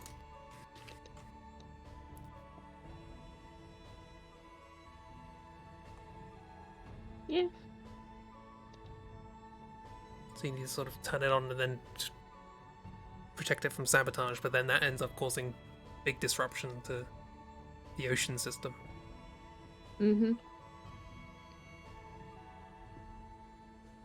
Because the idea with the floating city is you've essentially crashed the floating city, and so you've lost anything you could have done there is now gone. I like the idea that the same thing's true with the ocean. It's just instead of you've destroyed everything, it's just everyone's left because their entire way of life and ecosystem depended on it being dark. They just had to abandon everything, and you come to these towns and like, well, no one's here anymore. Yeah, that makes sense. Also because they live in the ocean, so, if this place isn't right because you turn the lights back on, then they're just gonna leave and go to a different piece of ocean that you can't get to.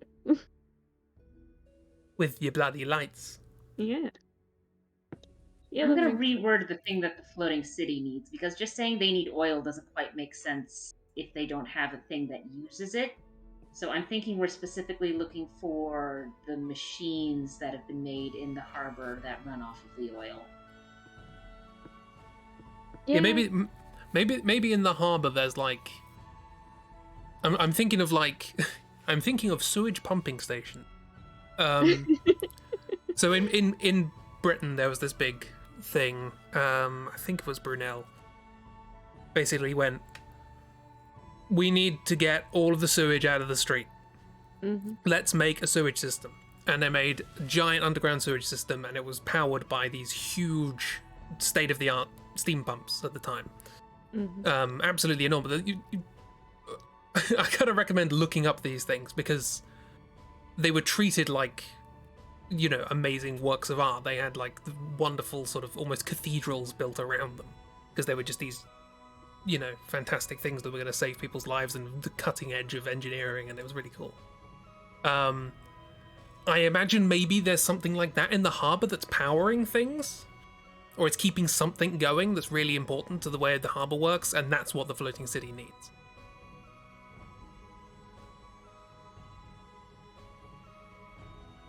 Yeah. So That's that. Maybe not a sewage pump, but something like that. I mean, it could be a sewage pump. You never know. It might be. That's the problem with the floating. So the floating city's crashing, not because it's running out of energy, it's because it's just too heavy with sewage. It's covered in poop. It's an idea. Makes me think of Futurama.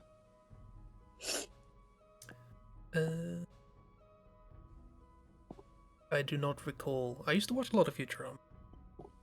I just remember there's like a trash episode where they encounter the mole people underground that's been destroyed by people's sewage, so they're mutants now. Oh, right, yeah. There's the mutant people underground. I actually, when you said trash, actually, wasn't there an episode where they were like, in the past they fired a massive ball of trash into space and now it's coming back and they Yeah, have it was to... the same episode, I'm pretty That sure. was the same one. Oh, okay, there we go. I might mix things up. Maybe. Well, yeah, there's the mutants are underground and yeah, etc.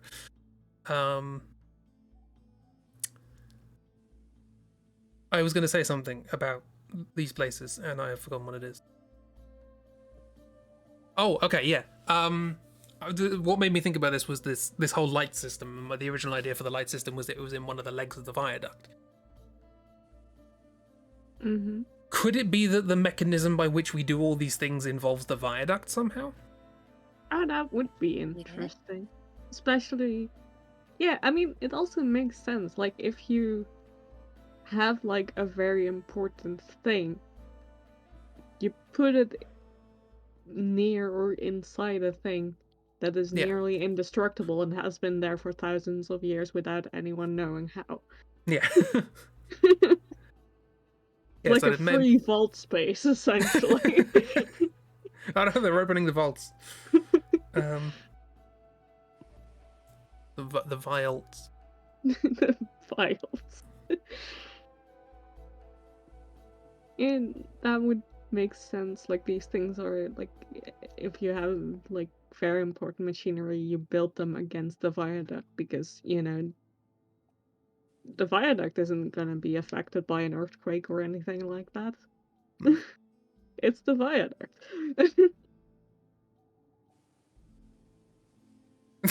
Just in the forest and wizards conflict. Cover up picture shit. It was accurate. Yeah. I don't know if we want to spin any wheels or if we're just like in full cooking mode from this point. Cooking with pasta. I don't know. I mean, maybe we can leave it till the end of the stream just so we can keep this motion kind of going. I actually feel like now we're starting to get somewhere. I feel like I should have like a pen and paper to write down all these little ideas because otherwise I will forget them. I mean, I can type up this and stick it in the Discord. I feel like making Ragdoll unpaid resident stenographer is it makes me feel bad. I mean, I've also just been keeping all of my doodles in another document, so it's not like I'm going to lose track of these. I'm just going to copy it all later, and then I can type it down later if I need to. I always save all the doodles we do, but we also mention a lot of things that get lost, which are in the VODs. So I could just, spend the next week watching all the VODs and writing down all the things we said. Yeah, it might be an idea. I don't have to watch any more VODs for Hitman, so that took long enough. That was 6. This is stream 20. Yeah. I mean, to be fair, you could probably skip a whole lot of sidetracking in these streams. Sometimes it's important. Most of the time. Usually it isn't. Yeah. But I like this. I like this circle. I like the idea that the viaduct is the kind of catalyst for each of the things you can do. I like the forest versus wizards. Got their own thing going on. Yeah. The ones who understand the balance of nature are the ones who are like, what happens if we poke this? The ones who say, what happens if we poke this? And the others who say, don't, actually. It's kind of it's kind of law and chaos, really, isn't it? But in a kind of weird sort of, I don't know. It's kind of like, yeah, law and chaos. I like, however, the mix. Look at what happened last time. Because usually when you've got like a law chaos thing, it's like humans represent the law and nature represents the chaos. Yeah. But here the forest represents the law of nature and the wizards are like, but what if we didn't do that and did something dumb? Toddlers with magic. They just run off the chaos. Yeah, I quite like that dynamic. It's not exactly the opposite of what you expect, but an interesting way of looking at it, I feel. Maybe I just don't consume enough media. But there's also a fish up there that I haven't mentioned at all. Hello, fish. Hello, fish. They're just going about their day. There's also more things have been added to the cabinet. Yeah. That cabinet looks so good. You. Oh, we got coin or a plate or some sort of metal. It's some sort of old maths tablet that's ancient and unrecognizable. Nice. Sort of Antikythera-esque.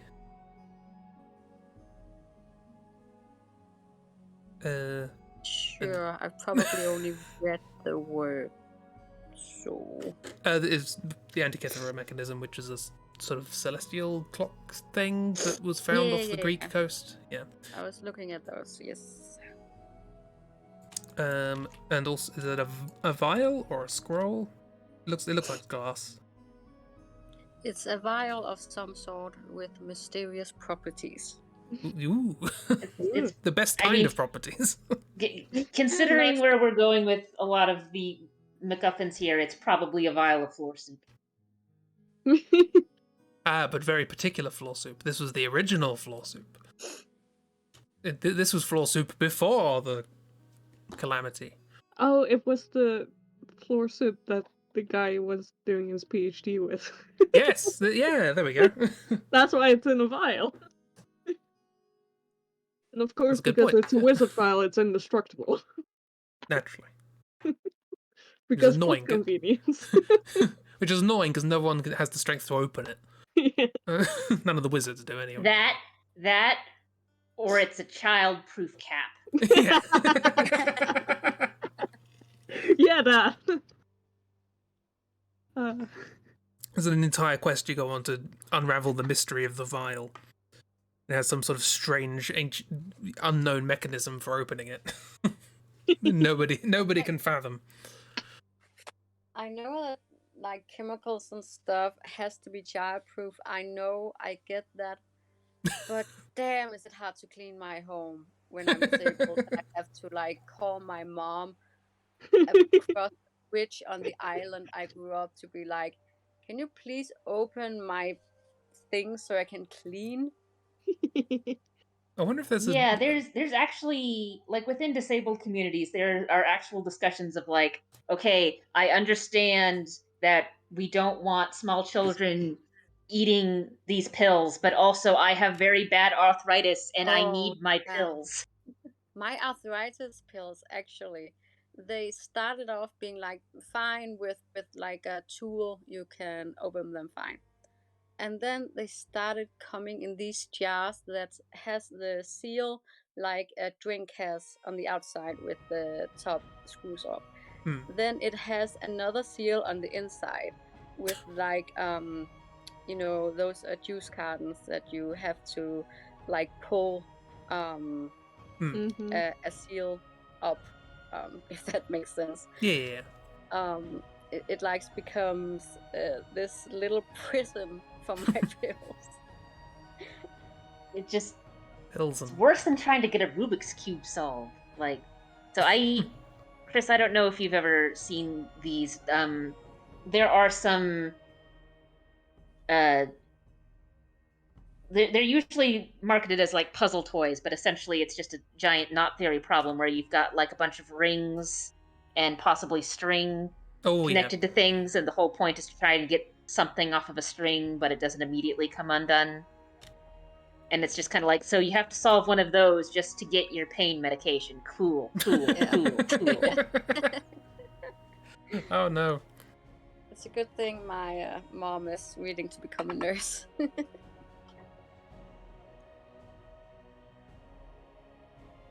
I'm just still confused as to like, yeah, you need dexterity to open arthritis Right. medication. Yeah. Like, Well, who thought this was a good idea? I mean, it Yeah. is hilarious, even though it's annoying. Yeah, well, I mean, and like I said, to a certain extent, there is a purpose for it. It's just Yeah. that it is making it harder for the people who actually need it to get it in a way that is very obvious to anyone paying attention. Yeah. Mhm. So, like with the pills I've had to take for, I got a skin fungal infection a few years back, and then a few years back before that, because it apparently is a thing that just sort of will regrow every so often. Yep. That my hands work fine, and there's nothing about skin fungal infections that would imply that hands don't work right. So getting those pill jars open was fine, but typically arthritis at least involves arthritis of the hands, which means your dexterity is down and you can't get things open right. So having your anti-arthritis pills being a thing that you can't open due to your arthritis is that's a choice. It's a never ending circle of because this and therefore and also and yeah. It's a thing. Sorry, it's just it got me a bit hyped that I could talk about this. No, yeah. If there is one place to talk about these sorts of things, it is the VS stream. I could add to the conversation. Yeah. Always. Yeah. And oh yeah, what was the other thing? Is this a candle or some string? It's like a unicorn horn or something. Mhm. Yeah. I see it. Now the question is, how many of these curiosities are actual curiosities, and how many of them are just not? Yeah. Yeah. How many of them being So flogged by I- fame and fortune? I don't quite, Like all of them except for the vial. because so in the Devil Summoner Rido first game that I was playing through, and then the semester started again. But the semester is evening out now that I don't have meetings every single day and can actually get shit graded. So I'm hopefully going to get back to playing that probably on Saturdays before crisp stream. There is one area where you go in and where you can go in. It's a little optional thing where it's like, oh, see this horrid demon we have on display. It's like, we have a mermaid, and you're sitting here going, well, I've got a mermaid in my party, what's this? And it's just someone that they put in a fish suit, and there's a bunch of rotten fish sitting around the room, and it's like, ah, right. Not actually a demon. I mean, those I was about to say hustlers. What's it called? Uh, fakers. Fraudsters? They wouldn't encounter a person with a mermaid every day. True. In their defense. And even if they did, it's established that most people can't see demons in the Devil Summoner universe, so it's not like they'd be able to see the mermaid floating behind you, following you around anyway. Because mermaids can fly. Yeah. Apparently. It looks so goofy.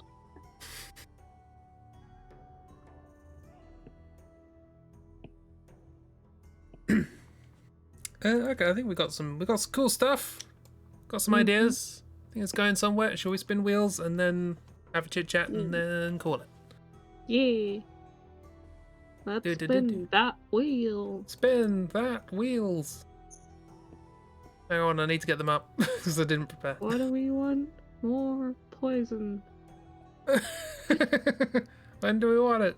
More poison. I mean, I did end up writing half of these notes in bright green, so. True. I've added green to my pictures, so it's a poison. It's a poison week. Why is green always the poison color anyway? Dunno. Infections go kind of greeny, don't they?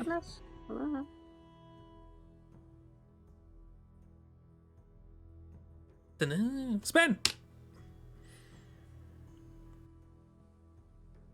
Da da da da da da. Characters. More characters. That's what this story needs. Absolutely, definitely. More characters. More characters. Well, I mean, now that we have some lore.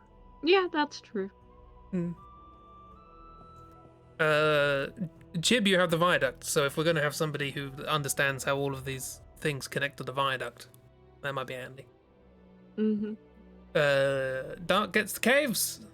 Christy, you have the floating city. So you need to know somebody who either knows how to get the engine on or who knows how to crash this thing down to the ground. Ragdoll has the harbour, which is another one we've talked about a lot. Maybe somehow the pumping system or whatever. Many things to do. Plamps can have wizard nonsense as well. They deserve. Lewis has the abyss. Shark makes sense.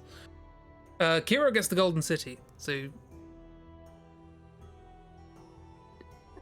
just make some horrible people. Make some horrible people. Seems fair. Seems understandable. Oops says Forest. Everybody has limbo, which is where all the characters are. And I have everywhere. Cool. So have fun. Another sort of traveling character. I like the idea of a character who's like all of these things that you go around and do for these people. There's just a character that keeps coming up to you and just sort of tutting.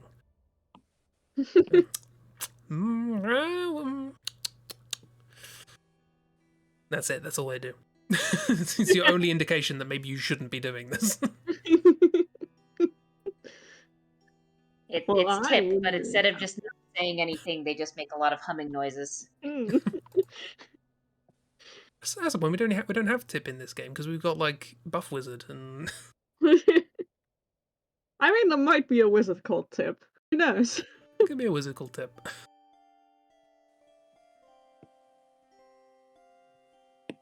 Oh, I could have put Tip in my October thing.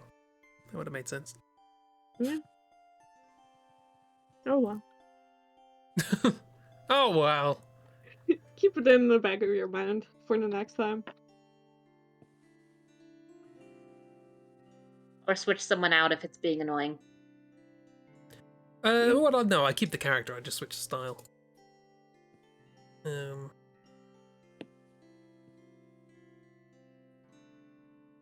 Yeah, there we go. Our stenographer has.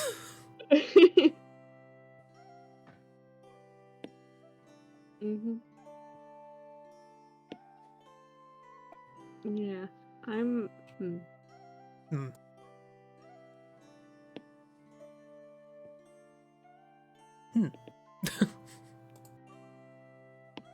I have the world. I don't know what to do. Yeah, I have the viaduct, and this brings to think of like. Well, and I mean, it doesn't necessarily need to be connected to everything, but if we've got Yeah. sort of established that at least most of these things, the viaduct is involved somehow, it could be just something connected to one of these. Yeah. So, I need an like engineer with to operate the light thing. Yeah, like with the whatever mechanism that the floating city wants you to steal, maybe it's one of the engineers that manages that.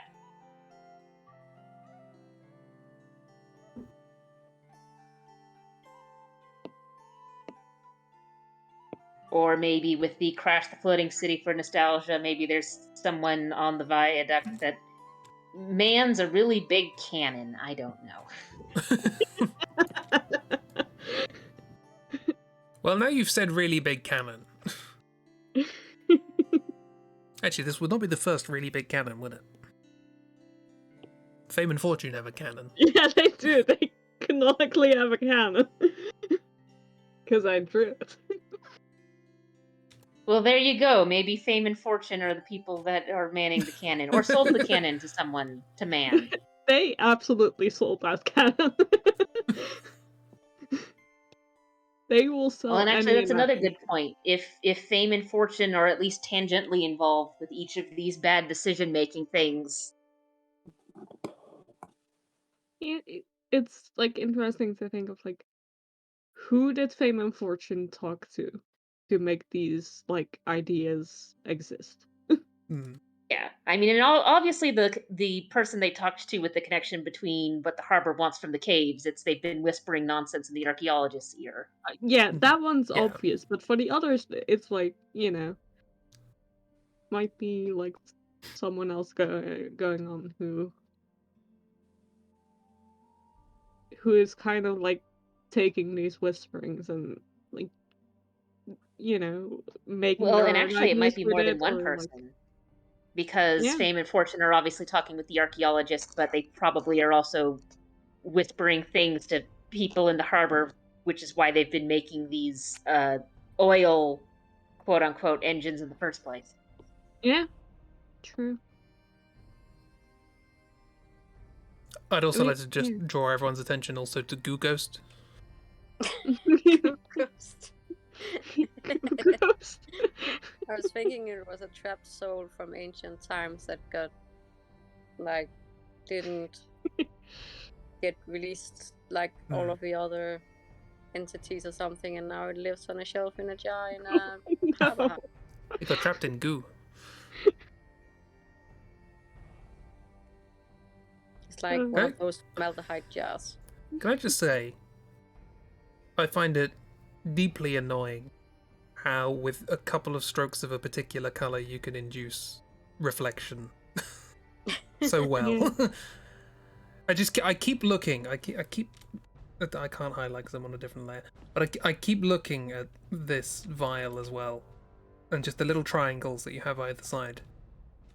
Yeah, it looks so really efficiently. Reference, and it I was know, but references. It is still. I've looked at reference and not been able to do it. You just did it, like reference or otherwise. Very nice of you to say. Very nice of you to draw. Also, quick note. This looks very much like Norse mythology. Oh. The world of Norse mythology.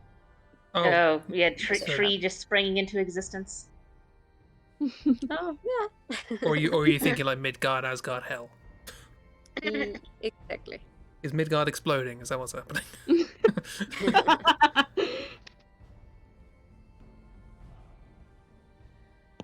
This is where the Jotun lives. There's the Jotun there.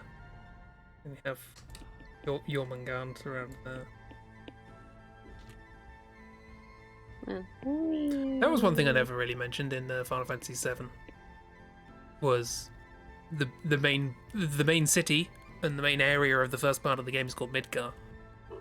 And there's a massive snake there called the Midgar Zolum, which is clearly a reference to the big snake that's wrapped around Midgard in Norse mythology. Anyway, I remember playing. I didn't realize. I remember playing that game a lot as a kid, and then learning about Norse mythology and going, "Oh, I know that," which is weird because I don't think anywhere else in Final Fantasy VII is any Norse mythology really used. So it's just weird that there's just I that. thought it was just like, oh, that's like kind of Lord of the Ringsy. Okay then. Got some inspiration. That's fine. I thought nothing of it. It's like I've watched a speedrun of Deadly Premonition 2 today. Deadly Premonition 1 is a time. 2 is also a time, but what's interesting is that the enemies in that, the monsters, are based on like classic like clowns or commedia dell'arte or something like that. Whoa. And there is nothing else in the story connected to that whatsoever. And it's like, why? Someone in the development just had a passion. I know, but if you have a passion, try and connect it with other things, and then you can get more of your passion in there. Also, when there are only 3 types of enemies, and they all shout at something when they die, and they're all stupid, like Snarf. Snarf. Snarf!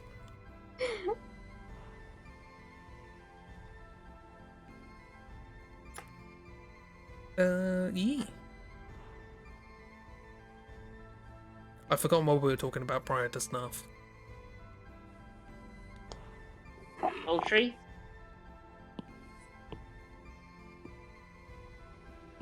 Mm-hmm. Things full of goo. Goo Ghost. Yeah. I mean, we were complimenting Christy at one point before Yes. Snarf, so... Let's go back to that. Hey, Christy, you're really good. Thank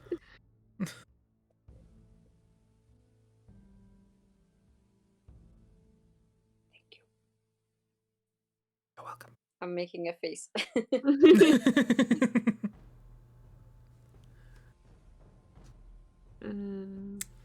I didn't really have anything else to add today. No, It's we a talked a lot about a lot of things. all of the ideas are tiring. So should we explain the golf course to Kiro? Oh, yeah, I forgot Kiro arrived a bit late. Yeah, I feel like that's a pretty essential point we've talked about today. Yeah. So yeah, this also given that this is technically Kiro's area. Yeah, exactly. So the idea being that at the moment we have the forest, and it's going around the ruins of an old civilization. The idea being that the old civilization was once a sort of technologically advanced but very sterile, unnatural place. And so, as per this doodle, the idea being that it's sort of like surrounded by sort of a lifeless desert, but everything in it is very cultivated, and so basically all of the life in it is just lawn or golf course. Yeah. So you've got this lifeless sort of city surrounded by golf course. And then whoops, PhD, and now it's a forest. Mm-hmm. The D stands for destruction. And PH is pretty heavy. Yeah. Pretty human destruction. Yeah, it Well, is. the PH is one like, word actually, so it's fury. It is fun to like, if you were playing the game and then finally make the connection that like the Golden City people are the same, because again they've built like this very sterile, like all marble gold, like very unnatural like city again. I didn't think about that.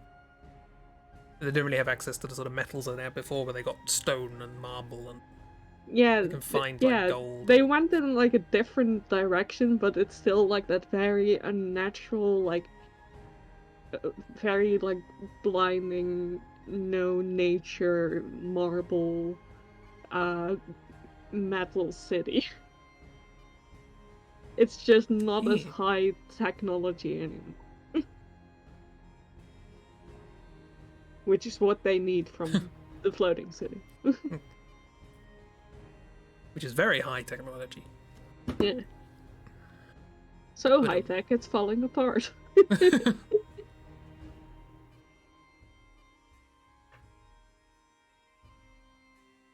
is honestly a good game.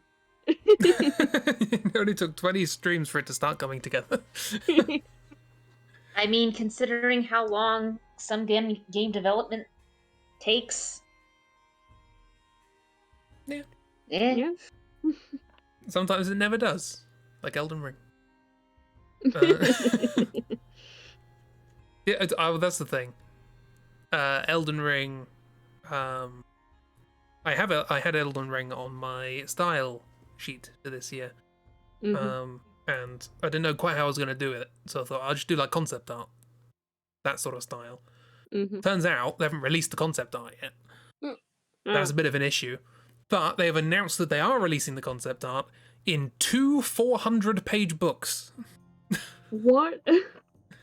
No. They're doing 2 books. There was so much stuff in that game. 400. So the issue was collecting it all. Jeez. That's a spaghetti game. Elden Ring is a spaghetti game. At least we're cooking our spaghetti.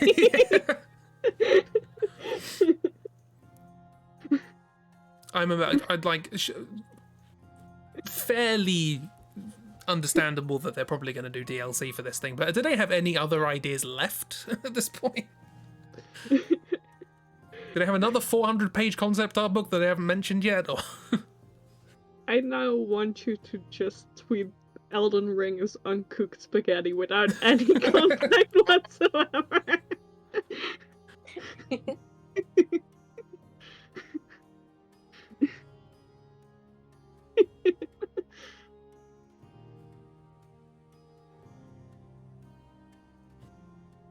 I feel bad as we're having this conversation just all the time. I'm looking at the words RagdollWitchy typing.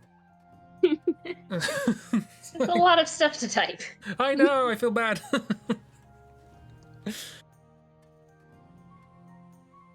Yeah, I remember reading those 2 400-page books. One of them has all the characters, and the other one has all this stuff. That's too many. Take it out. Edit it out. That's basically, yeah. They wanted to make an open world game, so they had to fill it with stuff. Yeah, still too much stuff.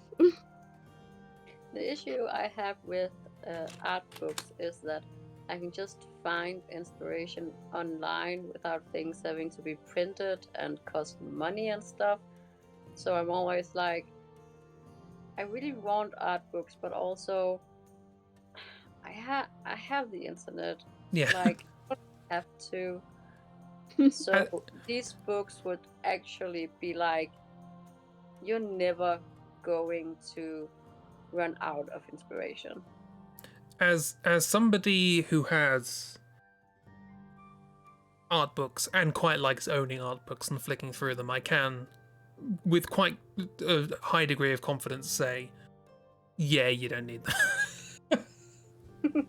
I just like having them, flicking through them occasionally. It's like, oh wow, this is really cool.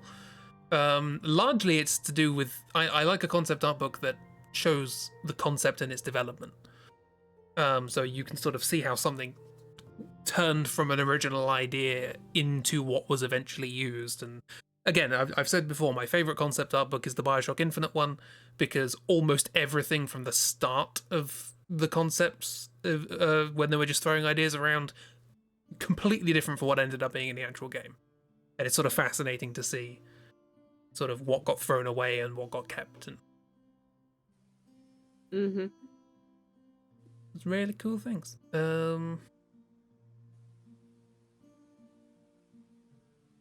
Show me the things.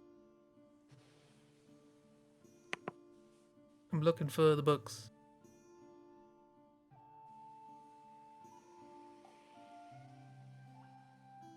Show me the books. This site is in Japanese.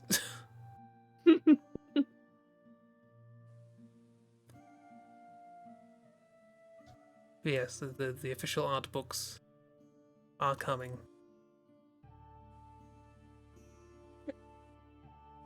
Those puzzles are those the kind of puzzles that's like usually around a wine box to give to someone as a prank present? Oh yeah, I've seen some of those. Yeah. Yeah.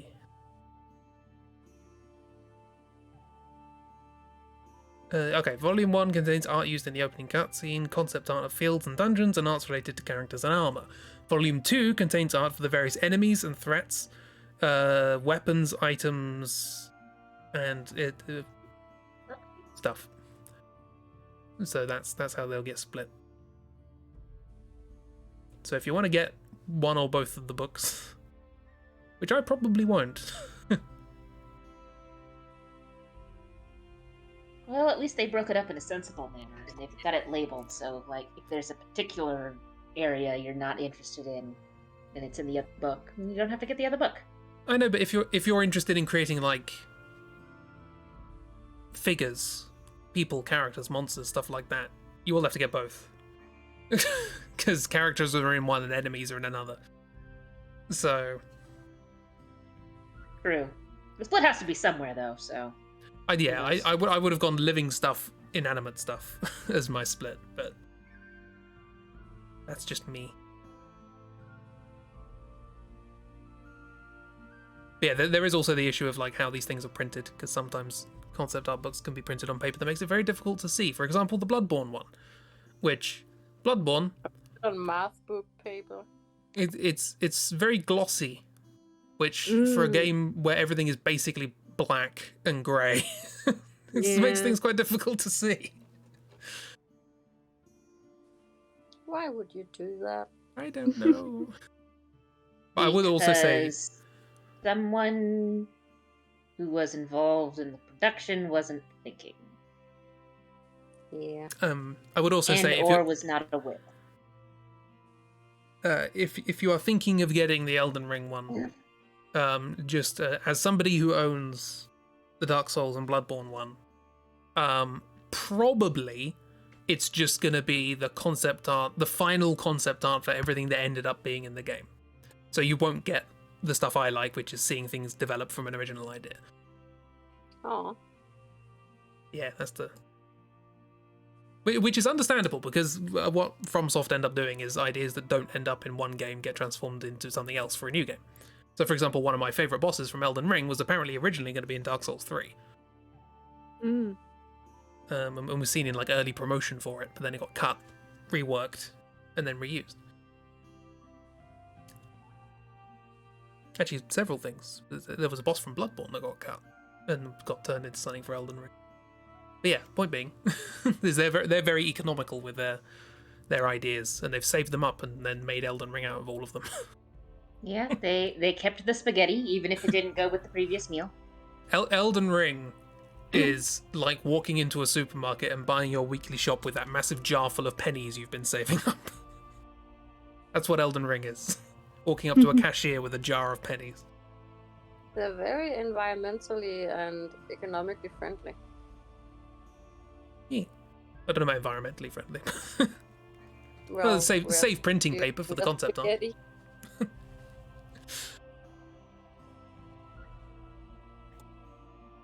Yeah. Should we call it that? I think we can Yeah, call my it brain is fried. that. Yeah, Fried brain. Not good. our attention is gone. The little we had. We've got look. We spent it well today. I think. Yeah, we did. Yeah. I'm proud. We now have an idea for the individual story routes if you decide to go for the individual stuff instead of true ending. Yeah. Yeah, we have cooked some spaghetti. Not all Oh. of it, but some. Oh yeah. Speaking of true, during my October thing has a really cool style, and I'm looking forward to doing. Nice. True will look Yeah. way cooler than she has any right to. As per Of usual. course, that's how it always works. Probably looks cool as she thinks she is in her head. I may actually be redrawing a scene from our playthrough, so we'll see. Yes, I'll be back on Tuesday. Not with Neo, as the thing says there. Ooh, Neo is not done. with Neo. Neo's done. We're gonna be playing a different game. Can you What? believe that? That's illegal. I have downloaded Trigon Space Story, which is a game that Dark gifted to me a while ago. It's an FTL-esque space roguelike thing, which I will lose because I'm bad at those games. And it's just fun. It's a roguelike that you're expected to lose. Yeah. I found, what makes it sound like I dug it up myself. No, YouTube recommended me a video of a roguelike from the PlayStation 1 called Baroque, I think, and it's this sort of like dark fantasy roguelike where you're just going down levels of a dungeon, like what you would expect from a roguelike, and it's really weird to see it on a PS1. But it also looks really weird, the art and the story and strange things about fallen angels and strange monsters. And neat. Look up Baroque. It's weird. Yeah, roguelike. PS1 roguelike. It's just my brain exploded. I know Rogue is an old game, don't get me wrong. But yeah. Yeah, but the explosion of the roguelike genre is much newer than Rogue game itself. Yes, it's interesting. But yeah, we'll be playing Space Death. That's my experience of these games anyway. I will lose. I thought it'd be a nice little short thing to play before spooky season. Because it doesn't actually matter how far I get through, I'm gonna die, so... And then we'll stop and play something else. Or spook. Yeah. And then Wednesday we'll do a bit more music stuff, probably. Saturday, continue with Obelisks. And Sunday, more cooking spaghetti. Maybe we'll add some sauce, who knows. Maybe I'm getting ahead of myself. Didn't think you'd enjoy roguelikes as much as you do when you first tried one out. I guess it depends for me. Rogue Legacy was good. Big fan of that. Yeah, to me, I prefer the ones that are more on the roguelite end of things, where you have to redo things, but there is some progression stuff that's saved, mostly things that you can unlock and now use. Yeah. Like this across the obelisks. Across the little obelisk is so unlock. stuff like that where it's like, okay, the first time around you've got a limited supply of things that you can use and limited things that will show up, and as you go you have more options. Yeah. Anyway, so Project Via is going to turn into a roguelike. I thought we already established it was sort of a Souls-like where you could die and then just come back in the floor soup somewhere. You do die and come back, but everything's reset. Yeah. But you now know a bit more. And the game does take 60 hours to beat, so...